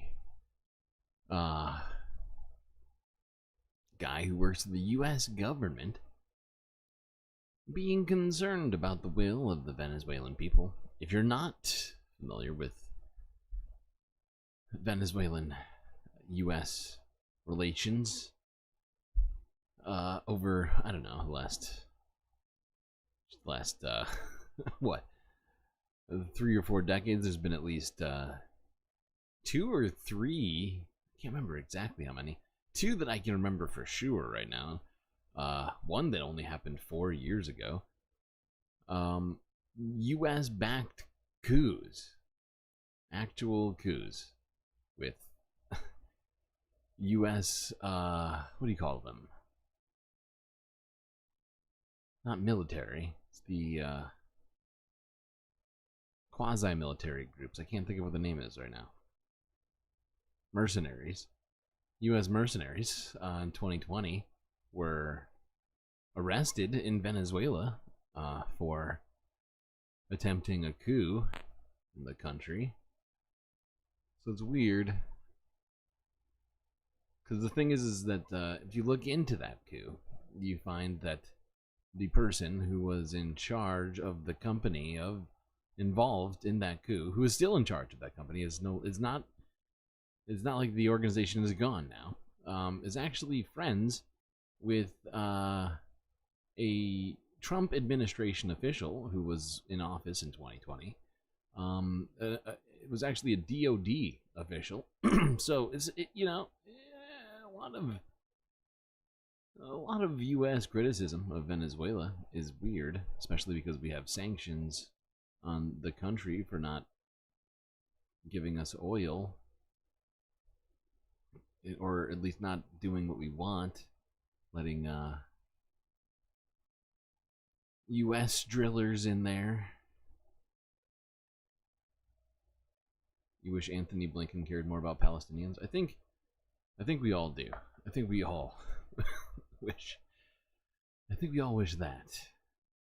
Sorry for making you stare at his face for so long. I know it's a very annoying face.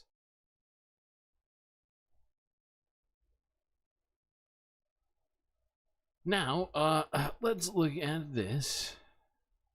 Because here's the thing. Like, I'm not saying that Maduro doesn't have problems, okay? Just to make that clear. But coming from Anthony Blinken, the criticism is just like, come on. Now, I'm gonna watch 2 more things about this. This is the most recent video I saw on all of this. This is from 5 hours ago, where protests were seen in the streets in Caracas after the election results were announced.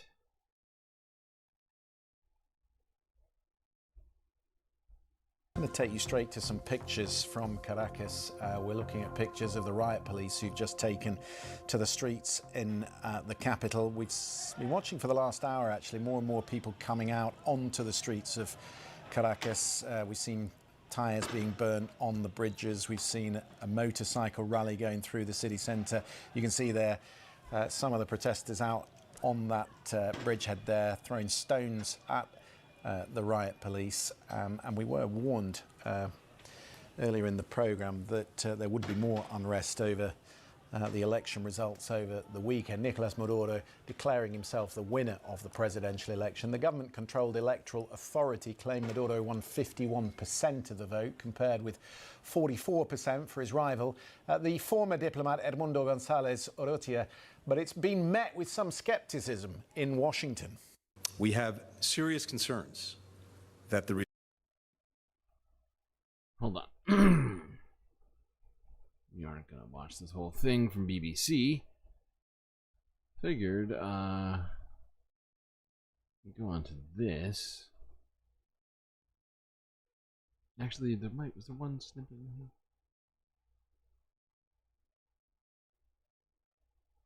Anyway, yeah, so there are some protests currently happening in Caracas after this election result was announced. But I thought we would end our discussion of all of this with a video from about 5 years ago. This is Democracy Now! Discussing Venezuela and how corporate media coverage misleads the public on pretty much all things Venezuela. I'd like to talk about the U.S. media coverage of the crisis in Venezuela over the last several months. In a piece published Tuesday, the media watchdog Fairness and Accuracy in Reporting, known as FAIR, found the mainstream corporate media here in the United States did not publish even one opinion piece opposing regime change in Venezuela. The FAIR piece is headlined, 0% of elite commentators oppose regime change in Venezuela. One example FAIR cited is a New York Times opinion piece published last month headlined, What My Fellow Liberals Don't Get About Venezuela. The video features Venezuelan-American comedian and writer Joanna Hausman. Let's go to a clip. Juan Guaidó is not an American right-wing puppet leading an illegitimate coup, but a social democrat appointed by the National Assembly, the only remaining democratically elected institution left in Venezuela. Guaidó's job is to ensure free and fair elections, because, newsflash, the last election was not free or fair. The New York Times did not point out that Joanna's father, Ricardo Hausman, is a close ally of opposition leader Juan Guaidó and was appointed by Guaidó to serve as Venezuela's representative to the Inter-American Development Bank. Edgardo Lander, could you talk about the media coverage and what that means?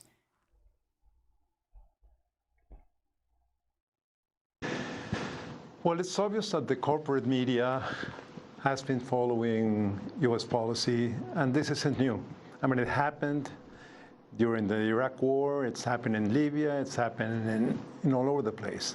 The papers like the New York Times turn to be critical after the facts. Maybe 10 years from now, they'll be critical of their position in relation to what's happening in Venezuela. But I also think that it's important to recognize that the problems in Venezuela are not black and white. It's not an issue of the democratic government presented by Maduro and some fascist opposition. The problems are much more complicated, and I think that one has to take into account that the serious economic and humanitarian crisis in Venezuela is mainly due to the incapacity and corruption of the Maduro government. It's true that over the last 2 years, U.S. sanctions has become a really critical, important issue. The fact that there's a financial blockade, the fact that, that Venezuela has been highly dependent on oil exports and imports from the United States has that, at this moment, blockaded.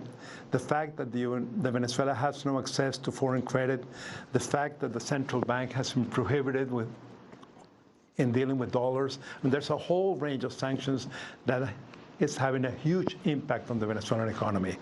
But this has been happening mainly during the Trump administration, and this is from August 2017.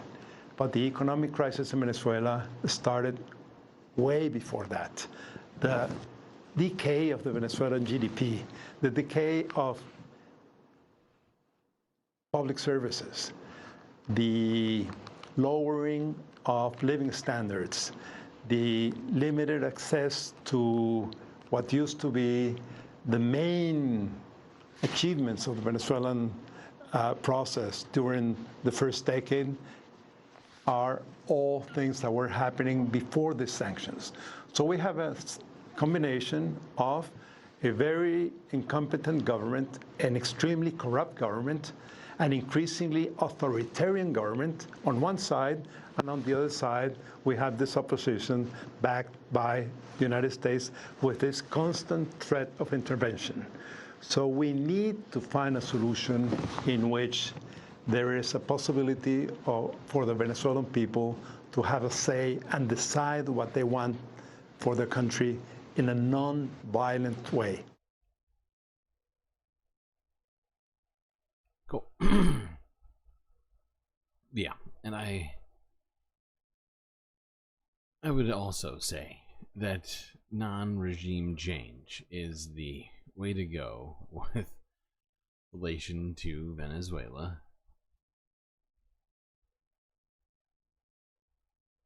And that if we want things to improve there, I'm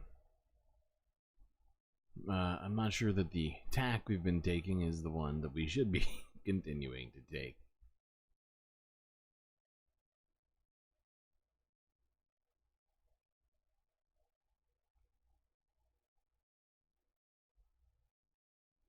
Now, let's go across the pond to the UK. As Labour's what do you call it? Oh god damn it. British parliamentary stuff. What is her name? What was the name of her title? Chancellor, the Shadow Chancellor, or something like that. Anyways, Britain's Labour's new, well, I guess both Britain and Labour's new Shadow Chancellor, I think that's what it's called, at least, is raising some issues with the budget that the Tories have handed over to the new government, as it appears to be a great deal over budget, or what was expected, with, yeah. These spending plans were audited. Wait, do I start here? Oh, I'm gonna start here.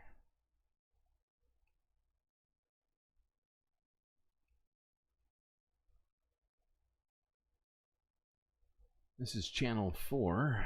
Today I am calling out the Conservatives' cover-up. The government published its plans for day-to-day spending in the spring budget in March. But when I arrived at the Treasury, on the very first day, I was alerted by officials that this was not how much the previous government expected to spend this year. It wasn't even close. In fact, the total pressures on these budgets across a range of areas was an additional £35 billion. Her accusations triggered an increasingly personal clash between her and the man who used to hold her office. Some, including the leader of the opposition and the Shadow Chancellor, have claimed the books were open. How dare they? It is not true. Jeremy Hunt. She wants to blame the last Conservative government for tax rises and project cancellations she's been planning all along. And doing it this way, she makes the first major misstep of her time as Chancellor, because that great office of state depends more than any on trust. Yet in her first big moment, she Rich coming from the Tories talking about trust. That trust with an utterly bogus attempt to hoodwink the public about the choices she has. Over 50 times in the election, they told us they had no plans to raise taxes. Now, in a U-turn that will forever shame this Labour government, she is laying the ground to break her word. And when she does, her first budget will become the biggest betrayal in history by a new Chancellor, and working families will never forgive her. But in a... I love how they handed over $35 billion over budget as a gift, and then claimed that it was somehow part of Labour's plan. It was Labour's plan to receive a $35 billion gap in the budget created by the Tory government. Also, they could justify tax increases on the rich. Oh, God. And the fact is, you know, we probably aren't even going to increase taxes on the rich, like he's crying about. Although there has definitely been some discussions about taxes of late. It'll probably be on, you know, everyone. I feel like it'll be like an increase in, what's it called? Oh God, my brain just broke. What is the name of that tax? Whatever. Anyways, point is, Tory government hands over $35 billion hole in the budget to the Labour Party. What a lovely gift.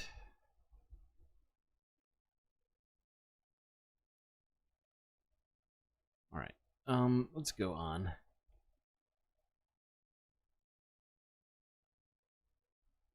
Talk about this.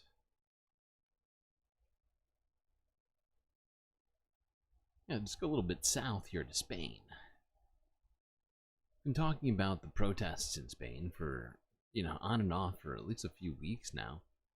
The reason for those protests are due to the increased cost of living in Spain and people's feeling, general sense that they are struggling to get apartments.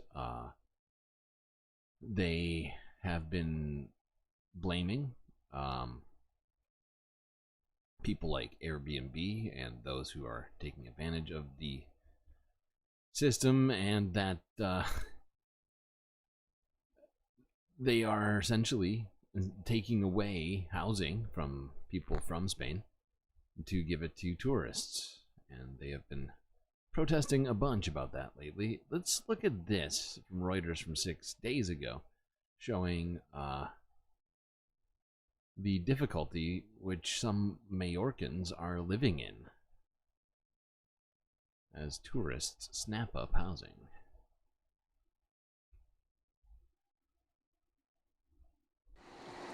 Pilar Hernando lives on the outskirts of Palma de Mallorca.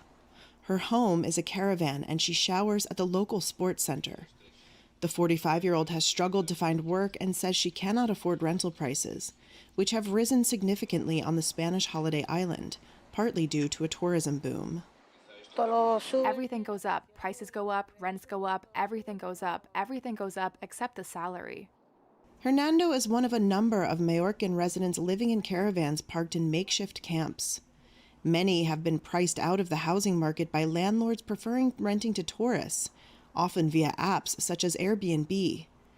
Another camp resident is Begonia Iglesias. There's too much tourism. They let the owners set super high rent prices because they know that every week, every fortnight, they have different people.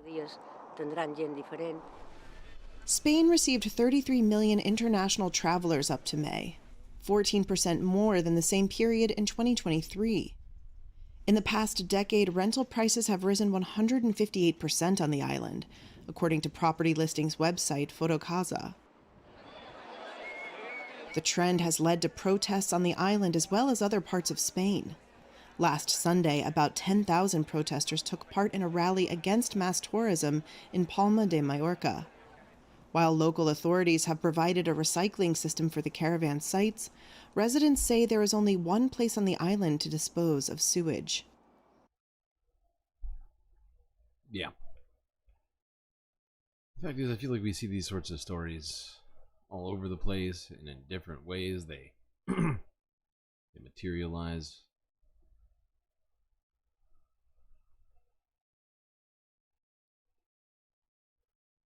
Alright, now let's go a little bit east to Paris, which, as you're probably aware of, is hosting the 2024 Summer Olympics. Let's start it off with this story here from the Associated Press from 15 hours ago. Paris 2024 organizers are confident that triathletes will be able to swim in the Seine River,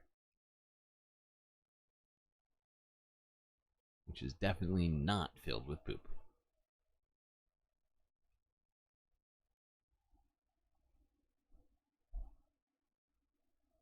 You know, we've been on this from the start, including with the public authorities, whether it's you know, on the telecom front with ANSI, which is the l'Agence Nationale de Sécurité Informatique, or with the various infrastructure, whether it's water, whether it's telecom, whether it's energy, all these areas, whether it's transport. We've tried to anticipate, and we put a setup in place which allows us to react very quickly. And you'll see on the SNCF, following the malicious act of last Friday, full service has been resumed this morning, and in respect with. Okay, so yeah, they're claiming that the river's all nice and clean, even though weeks ago we saw tests showing that there's E. coli bacteria, among other things, in the river. But safe enough. Safe enough.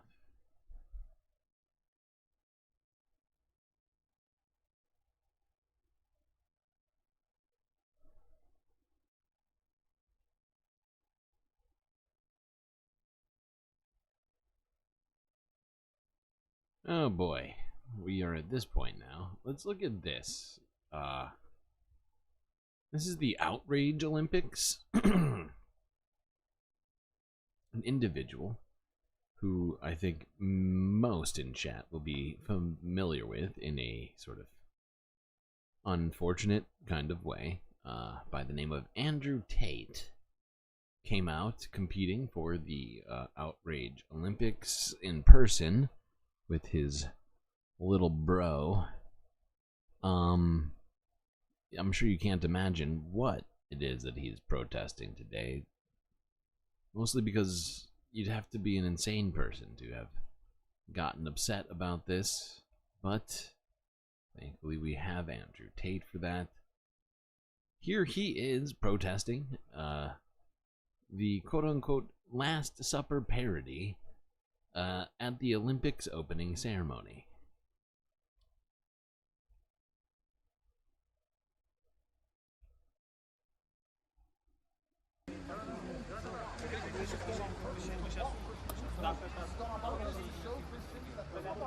He didn't apologize.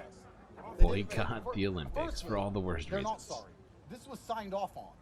And to sit here and let France mock the country, mock your religion, make fun of every single thing you feel holy. This is the Last Supper. This is everything holy about Christianity. And we say... Isn't Andrew Tate a Muslim? Why is he upset about this? I'm very confused. Hold on, I have to double check this. In my head, he is a practicing Muslim. Is Andrew Tate, excuse me, Muslim? Tell me, Google. Yeah, he converted to Islam at some point. So how and why would he be upset about this? Makes no sense. And the fact is, this cross right here is photoshopped. That's not there. Just so you know. Just in case you were wondering, that red cross photoshopped. Nothing about it and say, oh, you cannot even complain. What are we doing wrong by saying that this is disgusting? This is not art. Christianity will not be mocked. Oh my God. Try and trick you or deceive people. If I give you a poison apple and you eat it, I murdered you. If I say this is a poison apple, all of this is done on purpose. They're telling you exactly what's going to happen. They're coming for your kids. They're coming for all your institutions. There's nothing cultural left now. They have an invitation to Europe or Europe. He's not in prison? No. Romania released him. Was it bail? I can't remember. I feel like we talked about it when it happened. I can't even remember now. It was months and months ago. Yeah, he got released from Romanian prison. God, back in February, I want to say. March? Back in the early days of the Galactic stream.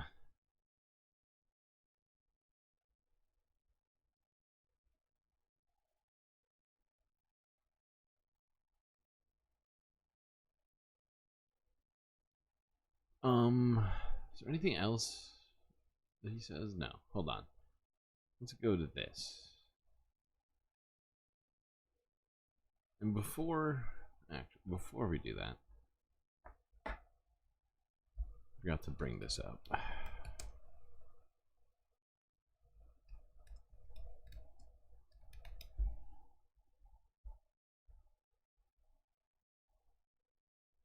He's not even French. He's not French or Christian, but he's here. He's here to tell us that Christianity in France are under threat. Okay? Don't question it. Don't ask too many questions about it. Mostly because it just doesn't check out.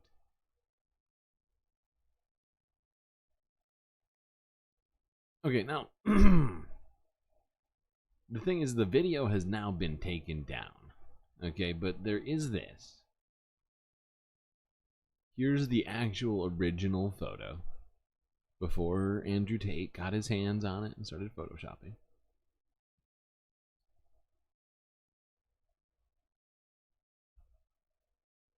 This is it. This is the photo. As you can see, no cross. And barely any actual references to the Last Supper. Not gonna lie. There's way more than 12 people here. Technically, she does have something around her head. It could be technically interpreted as Christian iconography. But I don't remember seeing a blue person in the Last Supper. So it's all very confusing to me. But apparently, it was an inspiration. Perhaps. According to a news site I've never heard of. But that's at least the photo. And the fact is if you Google this, or if you search this on YouTube, basically all the videos are just right-wing outrage factories. Just, oh my god, getting so worked up about this. And due to all of this crying from the right wing, people such as Andrew Tate coming out to compete in the Outrage Olympics, well,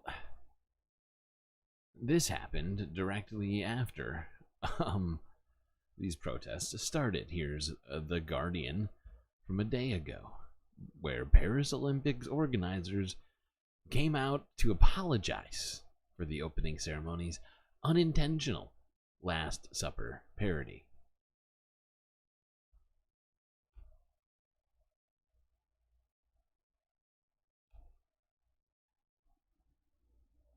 Clearly, there was never an intention to show disrespect to any religious group. On the contrary, I think that Thomas Joly really tried to really intend to celebrate community tolerance. That was his word yesterday. And looking at the result of the polls that we shared, we believe that this ambition was achieved. If people have taken any offense, we are of course really sorry. Ma volonté n'est pas d'être subversif, ni de me moquer, ni de choquer. Ma volonté est simplement de dire que nous sommes ce grand nous et que hier soir, c'était des idées républicaines, c'était des idées d'inclusion, c'était des idées de bienveillance, de générosité, des idées de solidarité, bref, de ce que je crois nous avons follement besoin. En France, on a le droit de s'aimer comme on veut, avec qui on veut. En France, on a le droit de croire ou de ne pas croire. En France, on a le droit, on a beaucoup de droits, voilà. Et c'était l'idée de faire transparaître cette...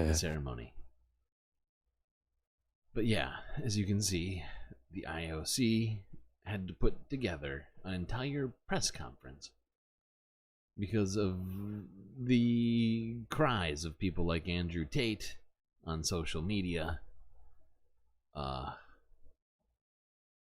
claiming that it was anti-Christian of them to do. Illegal. Jesus, I say that.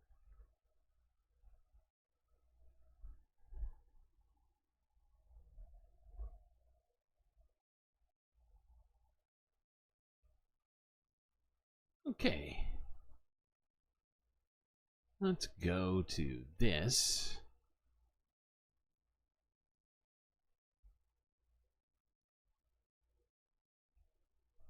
What makes the Eiffel Tower Stadium a unique Olympic venue? We're going to try to have fun with the Olympics, even though we have, you know, some objections to it. Paris's iconic Eiffel Tower is serving as a backdrop to one of the most photogenic venues of the 2024 Olympics. The landmark looks down at the Eiffel Tower Stadium where beach volleyball is being played at these games. Now, the site is beautiful enough during the day, but at sunset, as streaks of orange start to paint the sky, the tower shines. People have been filing in since the start of these games to take selfies at the venue. Soline Naye, who we spoke to at the stadium, is a native of Paris, and she said she doesn't even follow beach volleyball, but she bought a ticket to get inside the venue because she couldn't miss a chance to take a selfie in front of this background. Naye said that's one of the most beautiful things about these Olympics, is that they're giving... Oh, it's beautiful. See, we can have fun in the stream once in a while. I don't know what was fun about that, I'm sorry. It was just people posting for photos. Okay, now let's go on to this. This is more of an important Olympic question. Who is Olympic Team Palestine?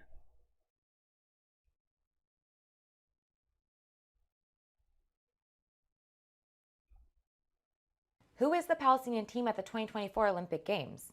Cheers and waving flags greeted the small group of athletes representing Team Palestine upon their arrival in Paris for the 2024 Olympic Games. The team is made up of 8 athletes from both Palestine and the Palestinian diaspora. This has been a dream of mine for as long as I can remember, and being able to raise the flag for Palestine is the greatest honor I could ever have. Their participation comes as the war in Gaza continues into its 10th month, with more than 39,000 Palestinian civilians killed in Gaza since Israel's attacks began after October 7th. We're with the people of Gaza. My family is there. I have so many friends there, and it's just, we're here for so much more than just competing. We're here to represent our country and to fight for our country in a very peaceful way. In addition to the mental and emotional burden the athletes are carrying because of the ongoing war, they have also faced obstacles in their training. Dozens of sports facilities, including ones Team Palestine athletes once trained at, have been destroyed since October 7th, and hundreds of Palestinian athletes, some of whom were Olympic hopefuls, have been killed in the war, including Nagem Abu Samra, a black belt in karate, and soccer player Ahmed Abu al-Ahta, who died as a result of Israel airstrikes. Regardless of what Team Palestine has endured to get to the 2024 Olympics, they are proud to serve as representatives of their sports and their heritage. We, as Palestinian players, are here to raise the flag and show people that we are here. And even if we face difficulties, we will be there and represent the Palestinian people. Every time I swim, every time I jump in the pool, I'm thinking about the people of Palestine, the struggles, and I just want to represent them in the best way possible. Whether a medal or not, we already win. The fact that we're here is a win. For PBS News, I'm Dima Zain. It was nice to see PBS News do a story like this. Having American tax dollars actually giving us a story that I want to watch. I feel like I skip so much of what PBS puts out. Although we do watch PBS from time to time. Sometimes they do good journalism. I thought this was an example of one of these instances. Oh, thank you for the well wishes, Jules Winfield. Is NCC still going? She's been going late lately. I felt like for a long time, or at least a few months, the ends of her streams and the beginnings of mine kind of lined up, and now she's streaming until later than I am. And I start after her. It's wild. Her and her crazy streams.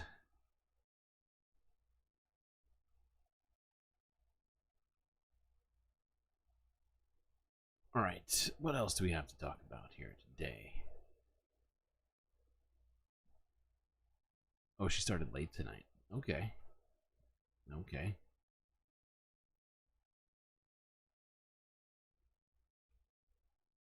I think I noticed that, but didn't really log it in my brain. One last story about the Olympics. Let's look at this. The Paris Olympic flame might not be what you think.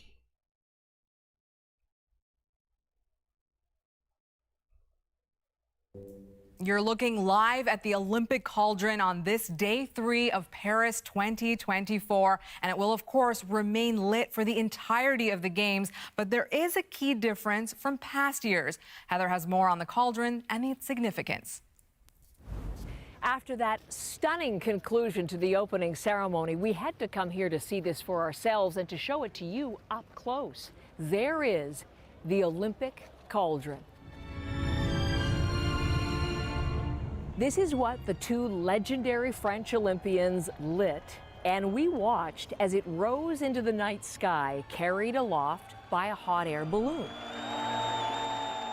In French, the word for hot air balloon is une montgolfière, after the Montgolfier brothers, who were the pioneers, whose very first hot air balloon designs took off from right here in 1783 in the Jardin des Tuileries. There is so much history happening right here.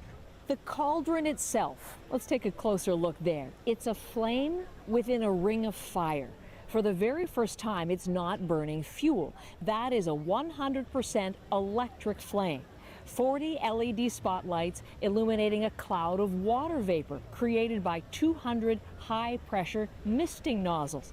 It took 3 years to perfect the technology, in keeping with Paris 2024's goal of being the greenest games ever. Here's another first. The Olympic cauldron flies, as it did in the opening ceremony. At sunset, it lifts off, a beacon in the night. Paris 20... Okay, cool. Now, let's not forget that instead of having the surfing portion of the games nearby, they basically put it as far away from the majority of people competing in it as possible in Tahiti, which definitely not helping with the carbon footprint of the 2024 games. But this is nice to see that they've at least tried. They've at least tried to make better choices. How is the electricity generated? By I think all renewable energy, I believe, is what they've been saying. At least, well, nuclear and solar and wind, I believe, are the three that were named. Recently watched a video about it.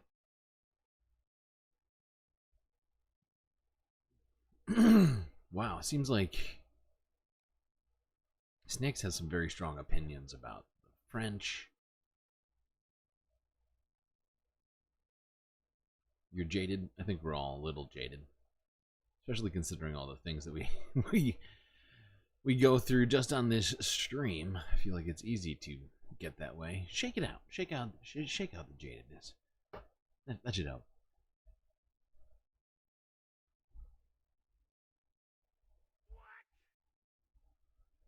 Alright, let's go to this. Last story about the games. This is the UN High Commissioner for Refugees shines a light on the refugee Olympic team.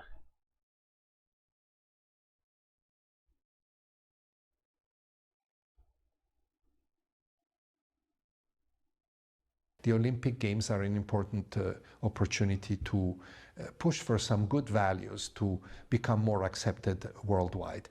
And this is also the spirit of the refugee team, of the refugee Olympic team.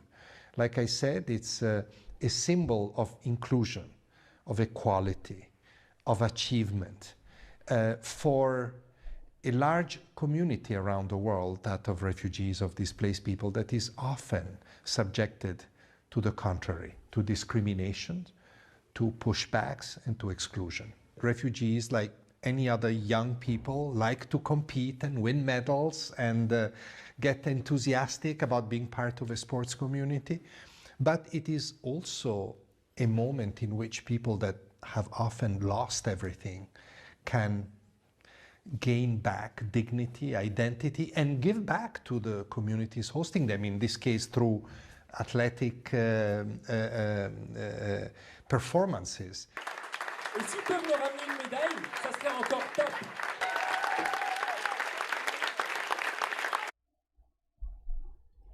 Okay. That's going to end our discussion of the Olympics for the day. Just figured we'd at least look at it on a couple of occasions while it's going on.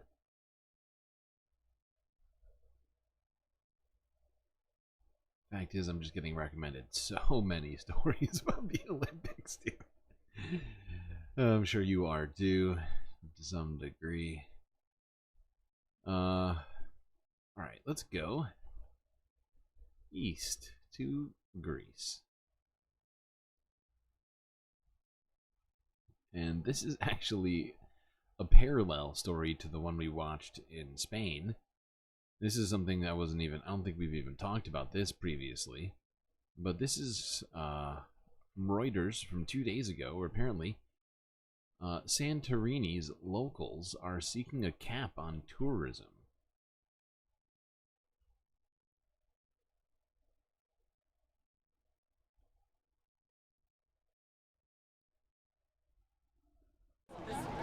Armed with selfie sticks and phones, tourists squeeze along a viewpoint to watch the Greek island of Santorini's famed sunset. I always wanted to come here. Actually, this has been my dream since high school. But for many of Santorini's 20,000 permanent residents, mass tourism is ruining the once idyllic island of quaint villages and pristine beaches. Some 3.4 million people visited the island last year, according to Mayor Nikos Zorzos, putting pressure on its outdated infrastructure and pricing islanders out of the housing market. He wants authorities not to allow even one more bed on the island, and to cap cruise ship visitors at 8,000 a day, down from around 17,000 now. Georgios Stamigos runs a hotel his parents opened in the 80s. I know for a fact that our standards of living has gone down. It's as simple as that. Because when you increase the number of visitors 20 times, we are on a small island. It has Santorini has a surface of 70 square kilometers. So what kind of infrastructure you need to impose on this small island in order to cope with an increase of 30 times on number? I mean, without creating a monster. Yeah, it's a fair point, and I find it like pretty interesting that the guy who you would assume's livelihood is actually dependent on tourism, considering he's in the business, he would want as much as possible, but even he is admitting that it's causing locals' living standards to go down, and that it's not sustainable.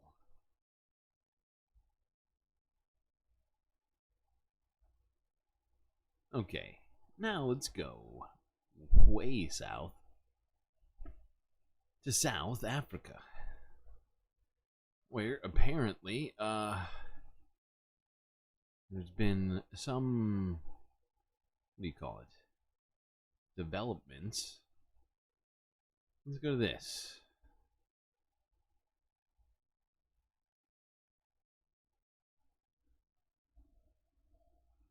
Shit, I just realized Former something. South African President Jacob Zuma has been expelled from the African National Congress after backing a rival party in May's parliamentary election, the ANC said on Monday.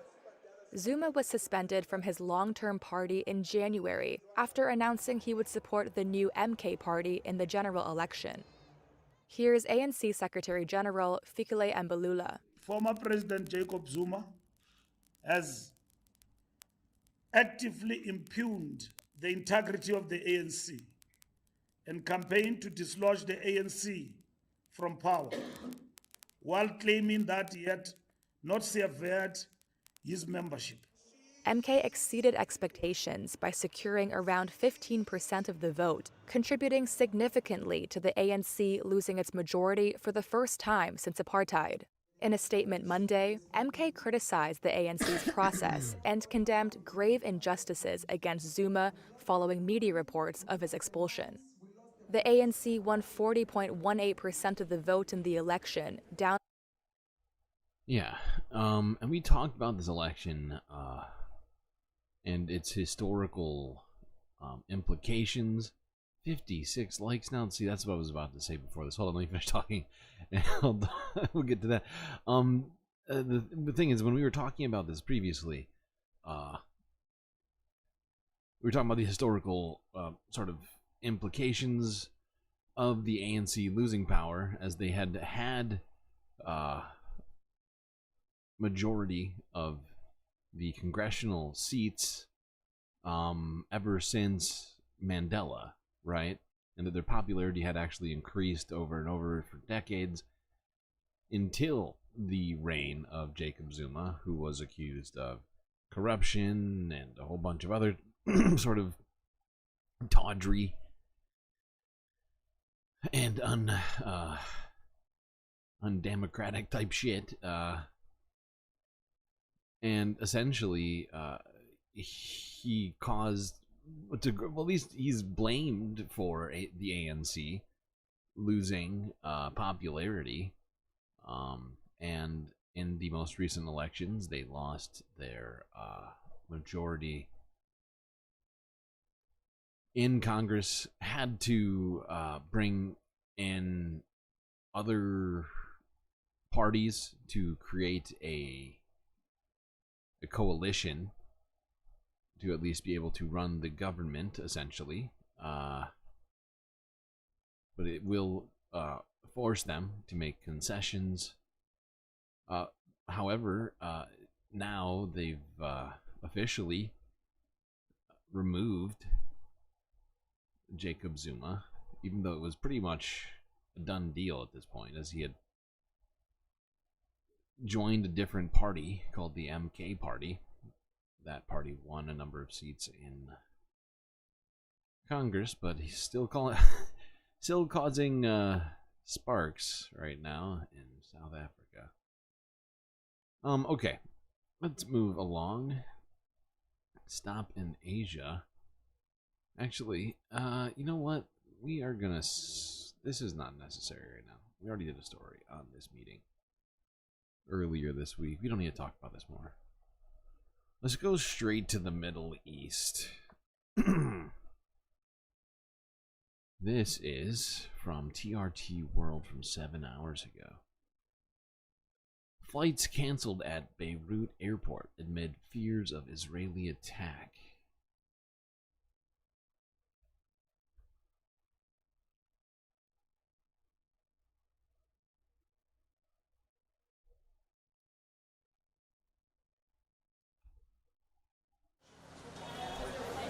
Their suitcases are packed and they're ready to go. But for many at Beirut Airport, it's cancellation and delays that await passengers. I came from Holland for tourism. I enjoyed it here a lot. But the problem is that when I wanted to leave, they cancelled my flight. My flight was at 8 a.m. today, but it was delayed until tomorrow morning. This is difficult, and we don't know the reason why. We hope this will be fixed quickly, because I have work. Israeli Prime Minister Benjamin Netanyahu is vowing a severe response to a deadly attack on the Israeli-occupied Golan Heights Saturday. Out of what some airlines are calling an abundance of caution, Flights from a multitude of carriers have been suspended to and from Beirut, some for the entire week, and it comes during the peak summer travel season. I kind of freaked out in the beginning, of course. I'm not used to this. But then I had no choice. I came back to my hotel and waited all night. I met also other passengers from other nationalities. They were freaking out at the hotel yesterday as well. Like, it was full of people coming back from the airport, sorry. So all of them, they were literally freaking out and very, very anxious all night. Thousands of people have had their travel plans disrupted over the last 2 days, and many worry that more chaos is to come. But it's important to note that even through that chaos, thousands of Lebanese are still making the decision to come to Lebanon, refusing to be deterred by an attack that many say is not a matter of if, but when. After a long embrace, a Lebanese expat tells me he wasn't scared to come home. He grew up here and is used to conflict. I haven't seen my parents for like 4 years, and it was kind of hard for me to stay that long in outside of Lebanon, and plus I miss this country. All of So yeah, tensions are very high right now in Lebanon. Flights were grounded due to security concerns. If you're not aware of what is causing all of this, it's the most recent sort of back and forth between Israel and Hezbollah. Hezbollah, couple, I think, is barely 48 hours ago. That maybe, was it more than that? Maybe it was a few days ago. Either way, within the last few days, well, actually, I'm not even saying this. I think that's partly why I'm struggling to, because I'm starting this off wrong, right? Because technically, let me just back it up and try this again. A place in the occupied Golan Heights were struck by what appeared to be a missile or a rocket of some sort, causing casualties and injuries. Now, almost immediately after it, Israel said it was Hezbollah who attacked. Now, Hezbollah made no statements claiming that they made the attack. Directly after it, the United States backed up Israel, said that it was Hezbollah who struck the Golan Heights. But still, they have actually not only not taken responsibility for it, they have said that it was not them. Let's go to this. This is Forbes from 10 hours ago, where who was this? I think this is Vedant Patel. Anyway, a State Department official was asked on the plans for evacuation of U.S. citizens from Lebanon as Israeli Hezbollah tensions grow. Following up on Daphne's questions on Lebanon, has the U.S. specifically warned Israel against striking Beirut? Yes, it's part of its response. I'm not going to speak to specific diplomatic engagements, Jenny. First, hold on, let's listen to that again, just because it's a little hard to hear. Jenny. Following up on Daphne's questions on Lebanon, has the U.S. specifically warned Israel against striking Beirut? Yes, it's part of its. So has Israel, has the U.S. warned Israel about striking Beirut, which is the capital of Lebanon? I'm not going to speak to specific diplomatic engagements, Jenny. First and foremost, let me just reiterate what I've said previously, is that Israel has a right to defend itself against terrorism. We are continuing to engage.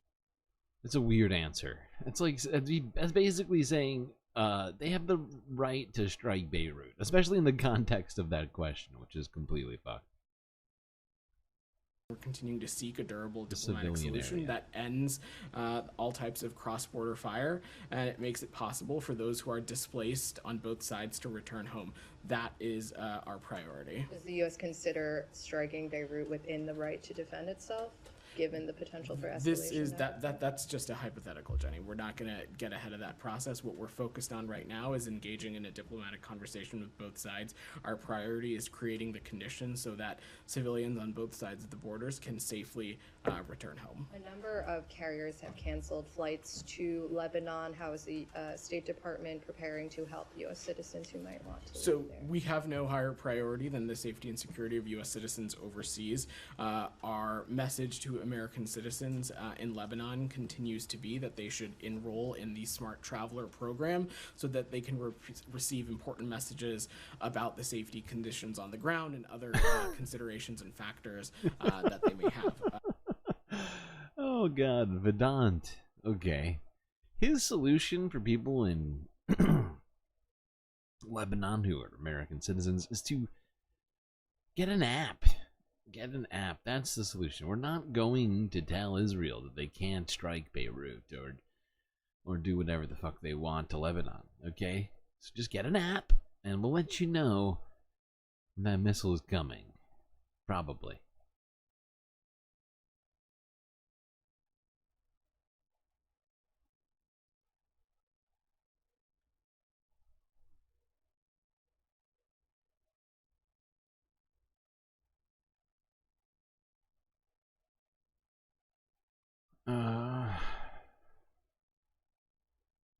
Jenny?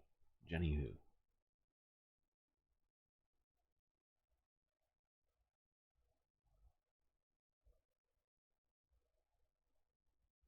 Alright, let's go to this. Because I feel like many of us may not be aware too much of the history of the Golan Heights, so I figured we would look at this quick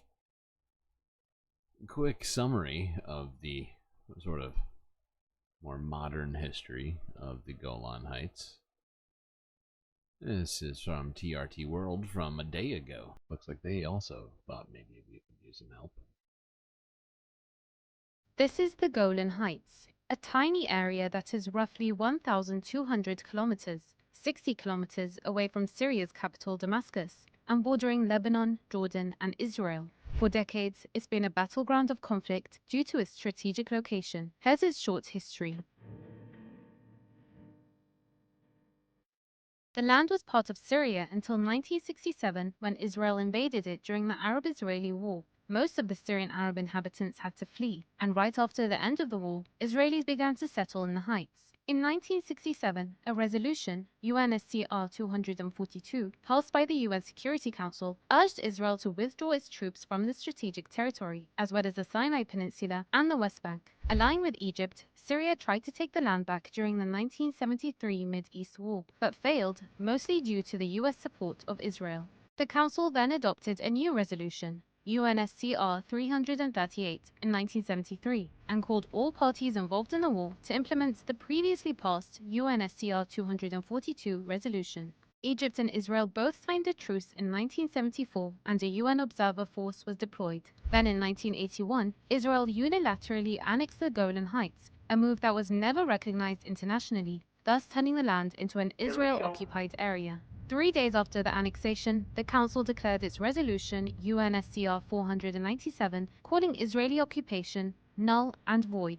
After a series of initiations failed to resolve the conflict through the years, former US President Donald Trump officially recognized the Golan Heights as Israeli territory in March 2019, in violation of UN resolutions. Israeli Prime Minister Netanyahu, who was standing by Trump's side during the decree, said Israel won the Golan Heights in a war of self-defense. The area is important because it's not only a strategic military outpost, but it also provides 1/3 of Israel's entire water supply from the Sea of Galilee and the Jordan River. The land is also fertile, with the volcanic soil being a rich resource for agriculture and stock breeding. Today, the region is administered by the Golan Regional Council that is based in Katzrin, an Israeli settlement in the Golan Heights. Currently, there are approximately 50,000 people living in the area. Around 25,000 of them are Syrians, who are mostly members of the Druze Arabs. The rest of the Now, Now, one thing that I figured I would try to make clear, because you may not be aware of this, Druze Arabs are different than Arab Muslims. It is an Abrahamic religion, but is it different? It's different. It is different. I don't know very much more about it, but I do know it's different. That much is for sure.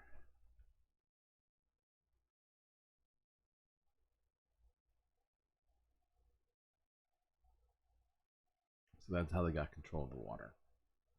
It does happen too. Yeah. That is a great point. That is absolutely part of it.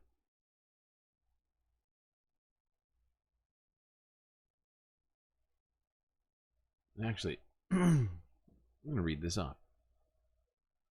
Here's something you might not know. Most Druze religious practices are kept secret.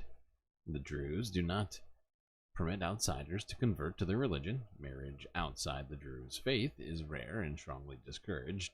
The Druze maintain Arabic language and culture is an integral part of their identity.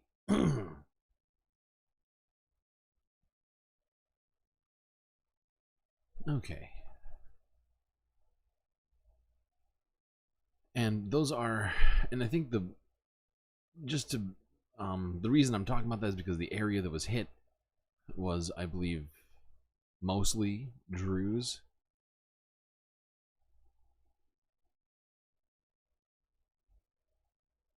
We are not done talking about this strike, though, and or the ramifications of it. Let's go to this. This is from Channel 4 News. Netanyahu vows a strong response after deadly Golan Heights strike blamed on Hezbollah.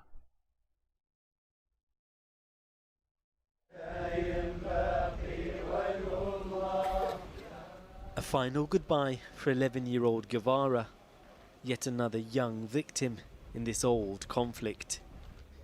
He was one of a dozen children and teenagers killed playing football this weekend by a rocket blamed on Hezbollah, though it's denied responsibility. This small Arab Druze community in the Israeli-occupied Golan Heights is struggling to process its grief as Israel weighs up its response. The Israeli army has been carrying out airstrikes on Hezbollah targets in southern Lebanon, but the region is braced for far harsher action. The Prime Minister was heckled as he visited the Golan Heights today, but promised there would be vengeance. The state of Israel will not and cannot ignore this.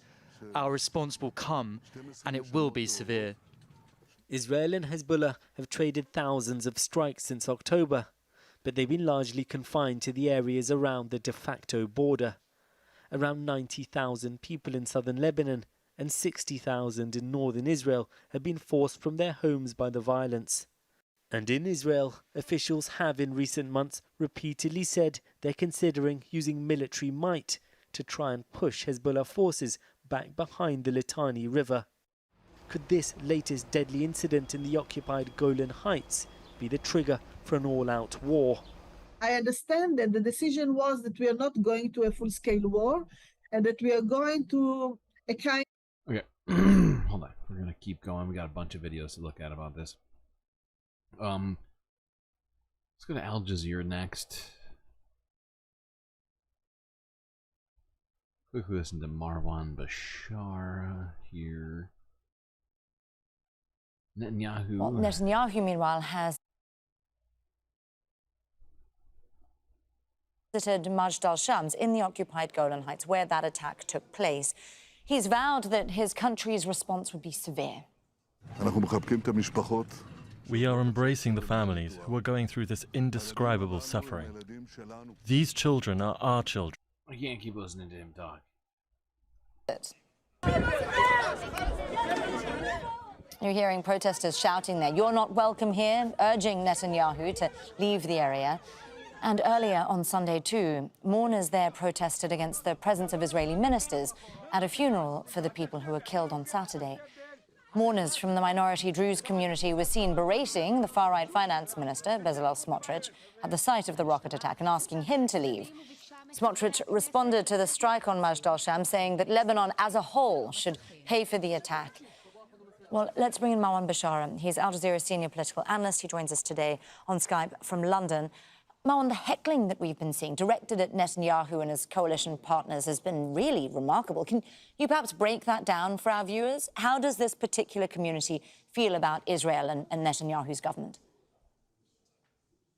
Well, look, despite some 5 decades, 6 decades of occupation, the majority of the residents of Majd al-Shams refused to accept Israeli citizenship, despite so many attempts at appeasing them and rewarding them for being part and parcel of Israel's game at annexing the Golan Heights. In fact, it was in 1981 when they really, by Israeli parliament, by decree, they annexed the Golan Heights, and they've been trying since. And 40 years later, and it's just not helping. These people really feel patriotic Syrians. They have also a very close attachments to Syria, even if it's a lot of it is against Assad. But they feel part and parcel of an Arab world, even though there's a Druze sect mostly, but they feel part and parcel of the Arab world, as well as of Palestine. So the idea that Netanyahu would call the children who died there our children is beyond audacious, is beyond criminal, is beyond, I don't know what to say, because ultimately... Beyond, I don't know what to say. That is saying a lot.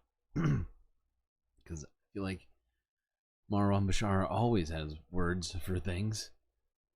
He's quite an eloquent guy. But yeah, no, it's a travesty, is what it is. It's an utter hypocrisy for Netanyahu to claim that the people of the occupied Golan Heights are Israel's children. It is just a wild lie. It's a wild fiction.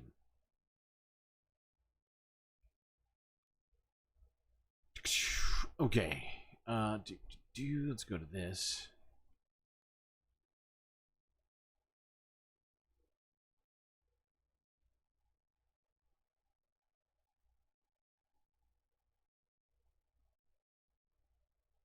This is I think this is from the same press conference we were looking at before. State Department official pressed on the likelihood of an all-out war. Michelle, go ahead. I want to repeat the question on your confidence. To what extent are you confident, as Kirby, is that there will be no all-out war between Israel and Hezbollah when Israel reacts, and where is this confidence coming from? Well, Michelle, certainly it is not helpful for you to ask such a question. It's not helpful to ask the question. Jesus, Vedant. Oh, buddy. That is... wow. Thanks, Jeff, for the question. This guy. That is not a helpful question. Well, everybody is saying it. And literally, we just got done hearing Benjamin Netanyahu saying that he's going to, strike back with extreme force, and it's Israel's children who are just attacked, and blah, blah, blah. In such kind of absolutes. What I can say is that what we're focused on is the work at hand, and our... Well, we're so absolute, so just kind of war. That would have been better. And the work at hand for us is continuing to engage in diplomacy and finding a durable diplomatic solution, which, as I said, will allow civilians to safely return to their homes. We're going to continue to engage with officials. Okay, whatever. This guy.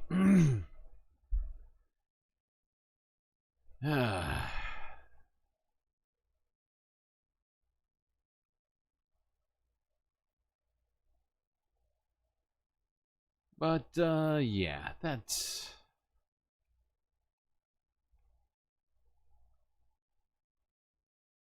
Vedant saying, not helpful to ask if an all-out war is coming. America doesn't appreciate that.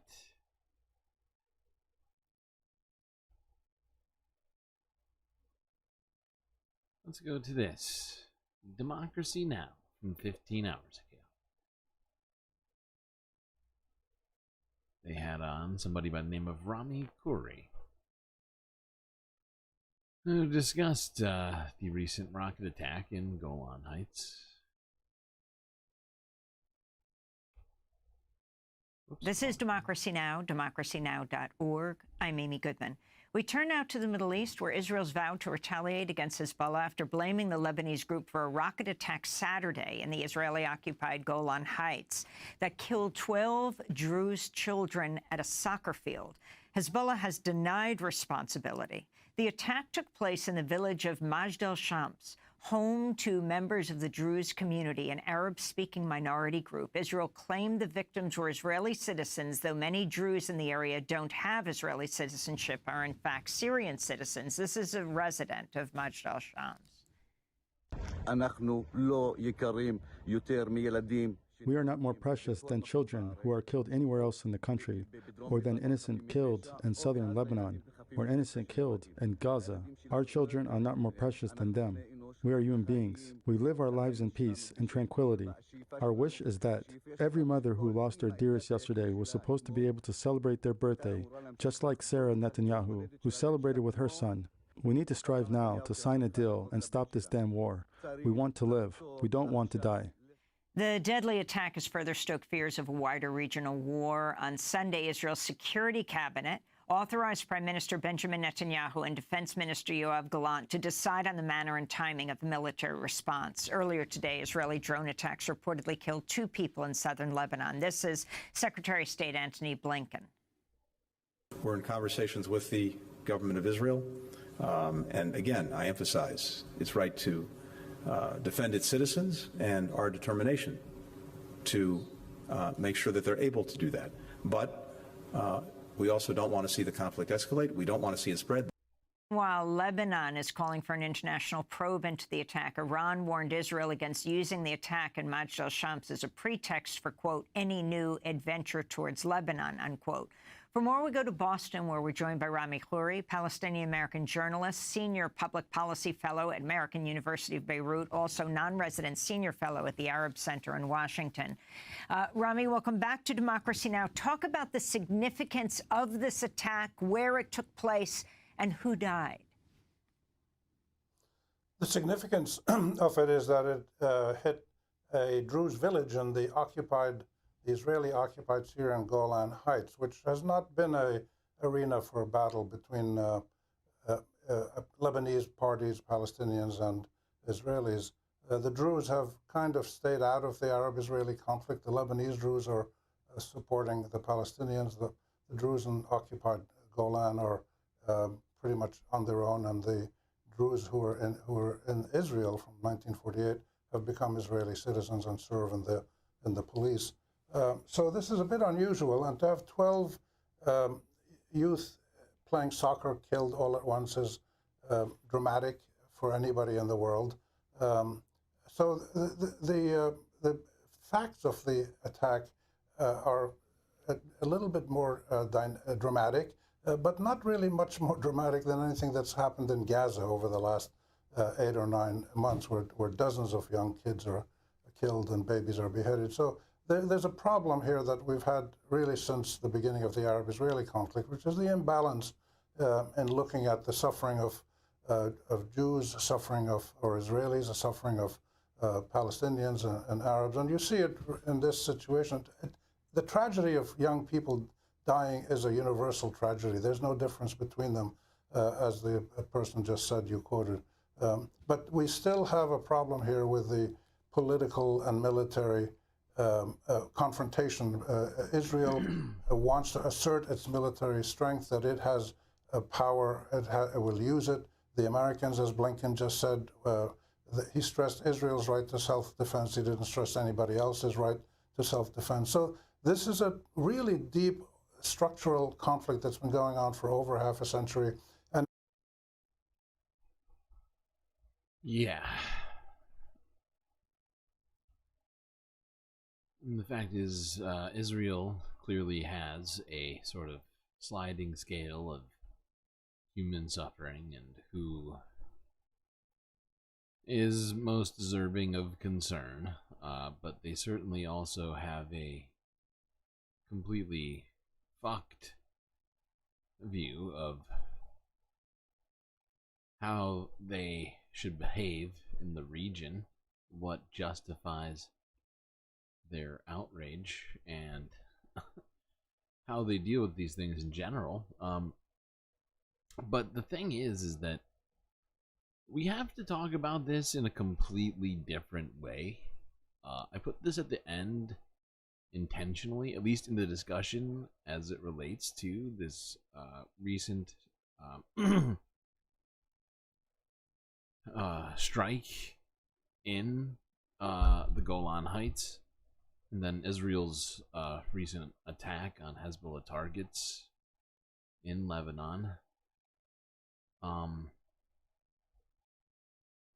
After that, because we have to talk about the whole thing in a completely different context. This is from the Middle East Eye, an outlet which we go to pretty frequently. This is from a day ago. According to a journalist on the ground, Israeli eyewitnesses challenge the Israeli army's account of Majd al-Sham's attack.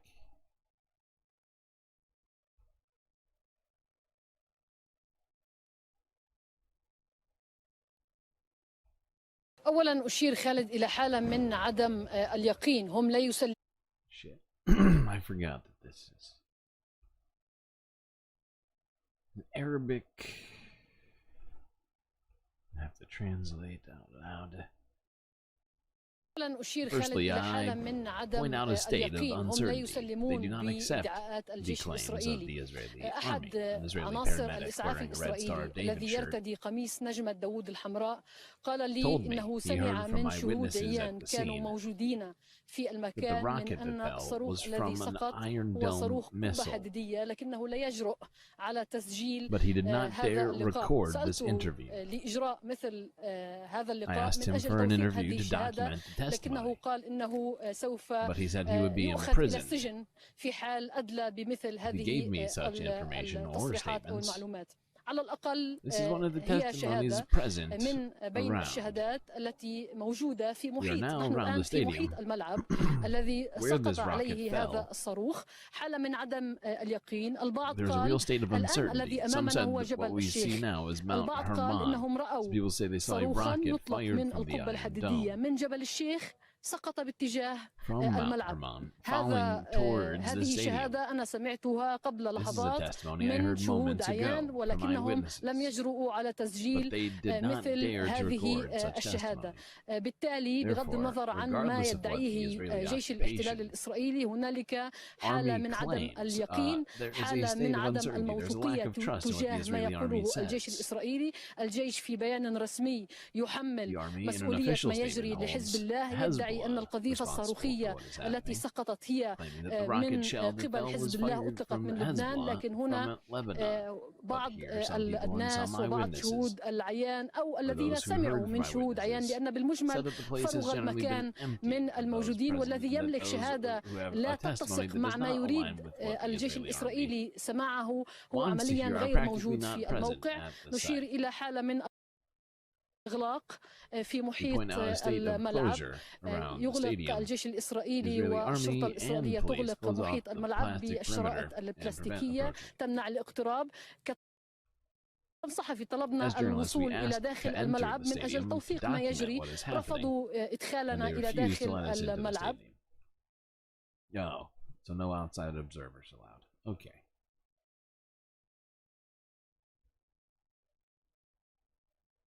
Totally normal.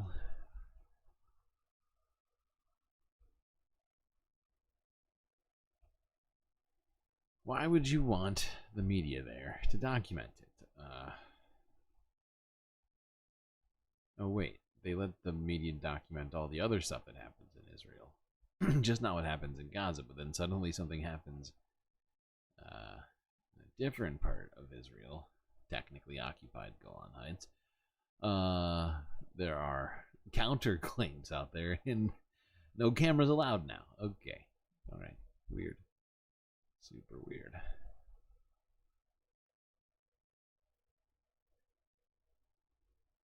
Since there's no actual evidence, really hard to say 100% what happened. It would be nice if, I don't know, somebody, maybe there'll be a CCTV that comes out at some point, but I have not seen it at this time. But that, I felt like, was a good way to end that discussion, with some sort of, I guess what you might call balance, and perhaps counter narrative.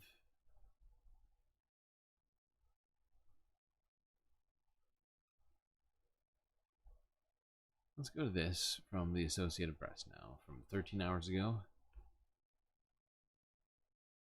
More smoke erupts after explosion in southern Gaza.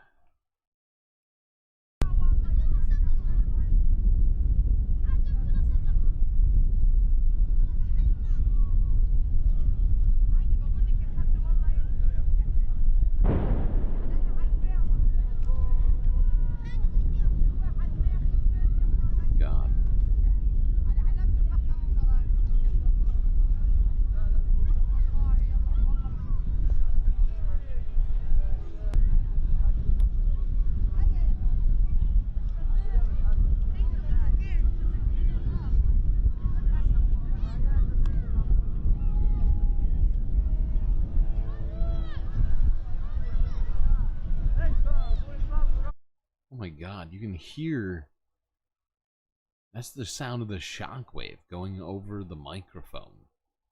That's what all that rumbling sound is.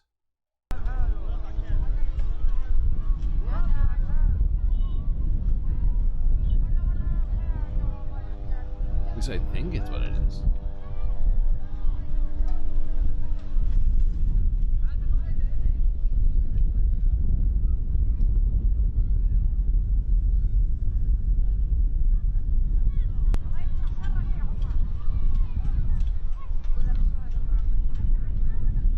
Maybe it's just the wind. Hard to tell.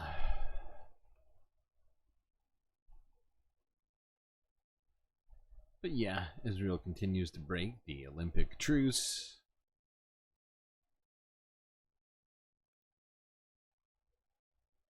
But still allowed to participate in the Olympics. Illegal. Donald James has to do chores. My dog says no chores. I agree with my dogs. No chores. Just kidding.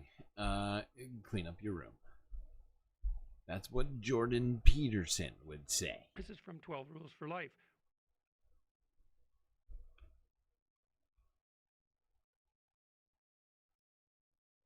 All right.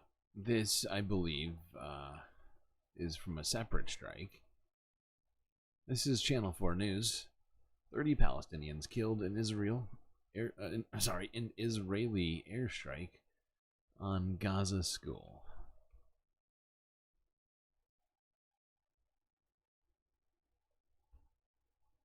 On a school. The terrible cycle of death in Gaza. Deir al-Balah, the second of 2 Israeli airstrikes today. Pandemonium and panic. Many families had been seeking sanctuary at this school. Some told us the first missiles today came with no warning. But Israel says it was being used by Hamas as a command and attack center, and they do tell civilians in advance to get out. Within minutes, ambulances started pouring into the nearby Al-Aqsa hospital. This young boy is a volunteer, helping the injured as they arrive. He was like 8 Inside, years old. medics do what they can. Maybe Rockets dropped on us out of nowhere, and we were already wounded. It's only been a couple of months since I had to take my daughter to Egypt for medical treatment.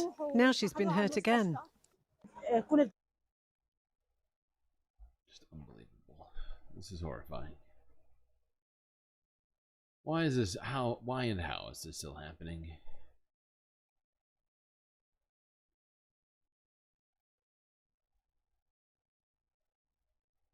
Israel is still attacking schools indiscriminately, or perhaps discriminately, intentionally. Intentionally attacking civilians. I guess that is the sort of status quo in Gaza right now. Pretty crazy that the United States still giving them weapons to do it all with.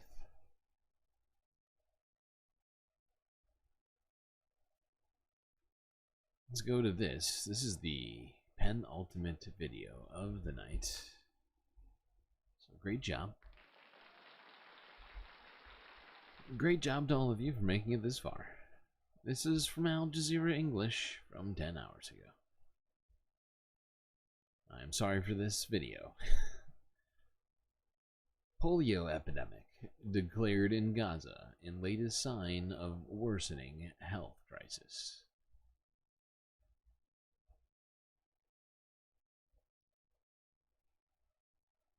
Well, meanwhile, Gaza's health ministry has declared a polio epidemic across the Strip. The World Health Organization announced on Friday it would be sending 1 million polio vaccines to Gaza after the highly infectious disease was discovered in sewage samples there. Humanitarian agencies have been expressing concerns over an outbreak due to the deteriorating sanitary conditions and the lack of access to health care. Well, let's get more on this with Hind Khudari. She joins me now on the line from Deir al-Balah in central Gaza. Hind, as we were saying earlier, we've been hearing these warnings for months now. This is a highly contagious disease that had broadly been eradicated from most parts of the world. Talk us through how bad this could get in Gaza. Well, it all started with hepatitis A, hepatitis C, diseases, weird stuff on people's skins without knowing what these are. Now, they discovered a highly infectious disease in sewage samples, and later on, they noticed that this was coronavirus CV2 in wastewater, and especially in those areas in Khan Younis and in the middle area. And why in those areas? Because the Israeli forces have been asking all the Palestinians to evacuate from Rafah, from different areas, from the northern areas. This is ridiculous. Polio, like they were saying, is supposed to be non-existent, essentially, in this world. And now it's popped up. Popped up in Gaza, of all places, and is literally at the level of epidemic. Which is bad. Seems bad. Middle area. Palestinians have been living in the streets, in makeshift camps, without having access to bathroom, without having any hygiene, without having easy access to water, sanitation. Sewage is everywhere. Garbage is piled in streets. How is that so green? That is greener than that green car. It is horrifying.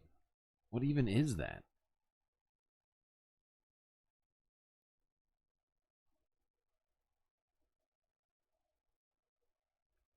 Access to water, sanitation, sewage is everywhere. Garbage is piled in streets, and this is the least of what health officials are saying. They're saying that this is only a start of a wave of new diseases. Now, the Minister of Health was unable to track any of those cases.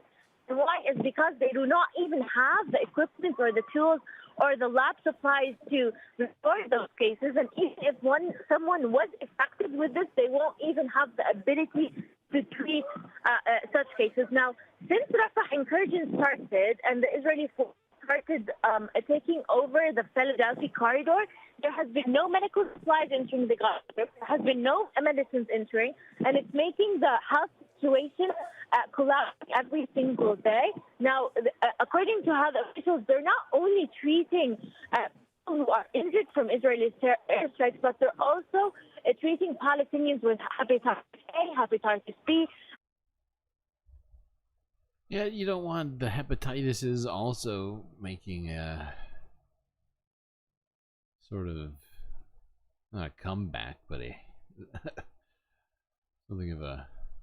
But you know, with all this going on, of course, a surge is to be expected of a lot of these very problematic diseases.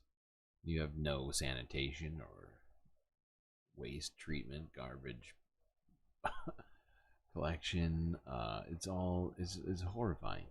Hold on, let's listen to a little bit more. It's hard to hear her, unfortunately, in this interview, so let's skip a little bit ahead here. Margaret, for more than 25 years, I believe, the Gaza Strip was polio-free. Then just last week, polio was detected in 6 out of 7 routine sewage samples. I mean, we know in war scenarios it creates the environment for polio to spread, but where did it come from? So basically, it comes from somebody's gut. That's what the sewage samples tell us, that at least quite a few people, because those samples were from Han Yunis and from Deir al-Balah, and it was 6 of 7, as you've corrected. What she's saying is that people are already infected with polio right now, and that their waste is it has the disease in it. That's how this is just fucked. Reported. So that means that probably more than one person now does have the virus in their gut. And that also tells us that we need to urgently be able to get in there and vaccinate all the children and provide the level of services, the level of care that was the norm in Gaza before this conflict. Margaret, so there are different strains of polio. I understand this particular strain that's been found is vaccine-derived polio. Can you explain that for us, and what that might potentially mean for spread too?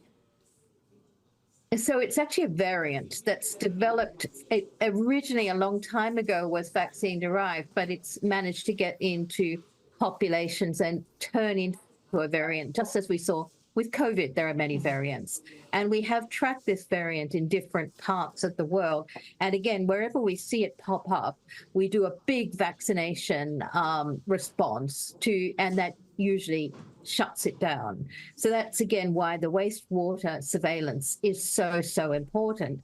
But in this circumstance, and again, we've got a clear way to respond, to get the vaccination in there, but we have to have the security, we have to have the means of getting the vaccine into Gaza and to the children. A vaccine's no good if Yeah, and how are you supposed to set up administration of all this with like zero infrastructure? This is insane.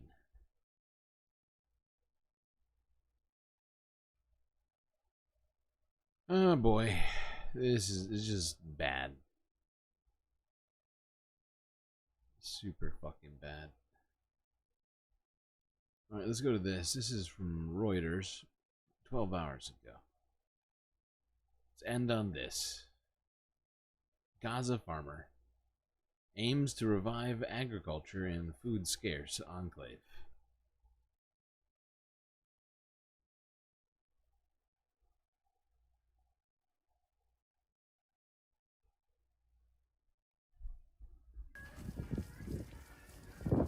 A Gazan farmer is growing seedlings amongst the rubble to try and revive agriculture in the strip.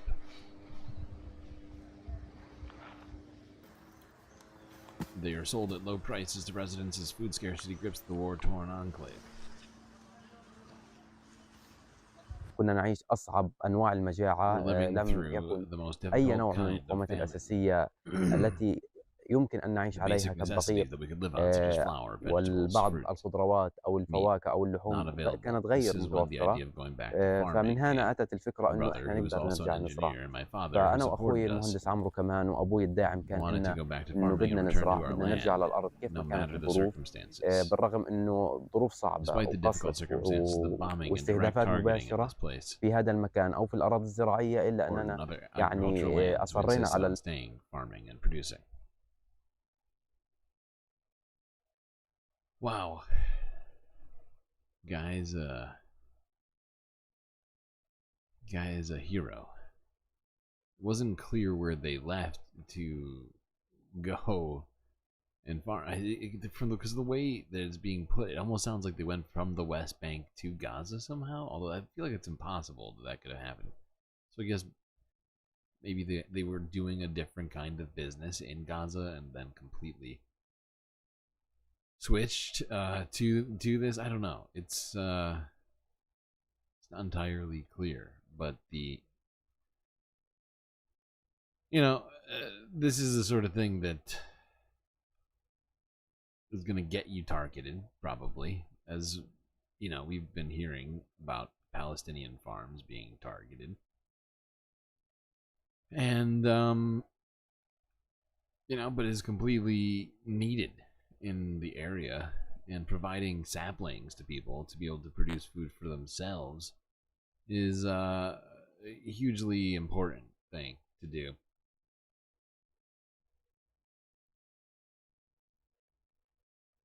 Because it's not just giving somebody bread, it's like saying, here, this will actually, once it grows, if it gets enough time, we'll be able to make food multiple times.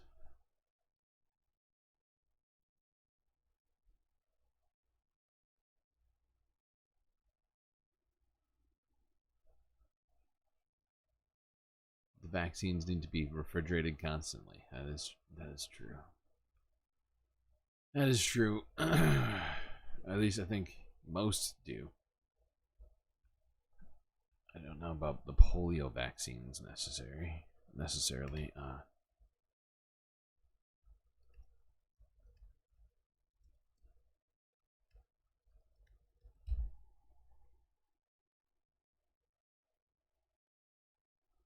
Yes, it does.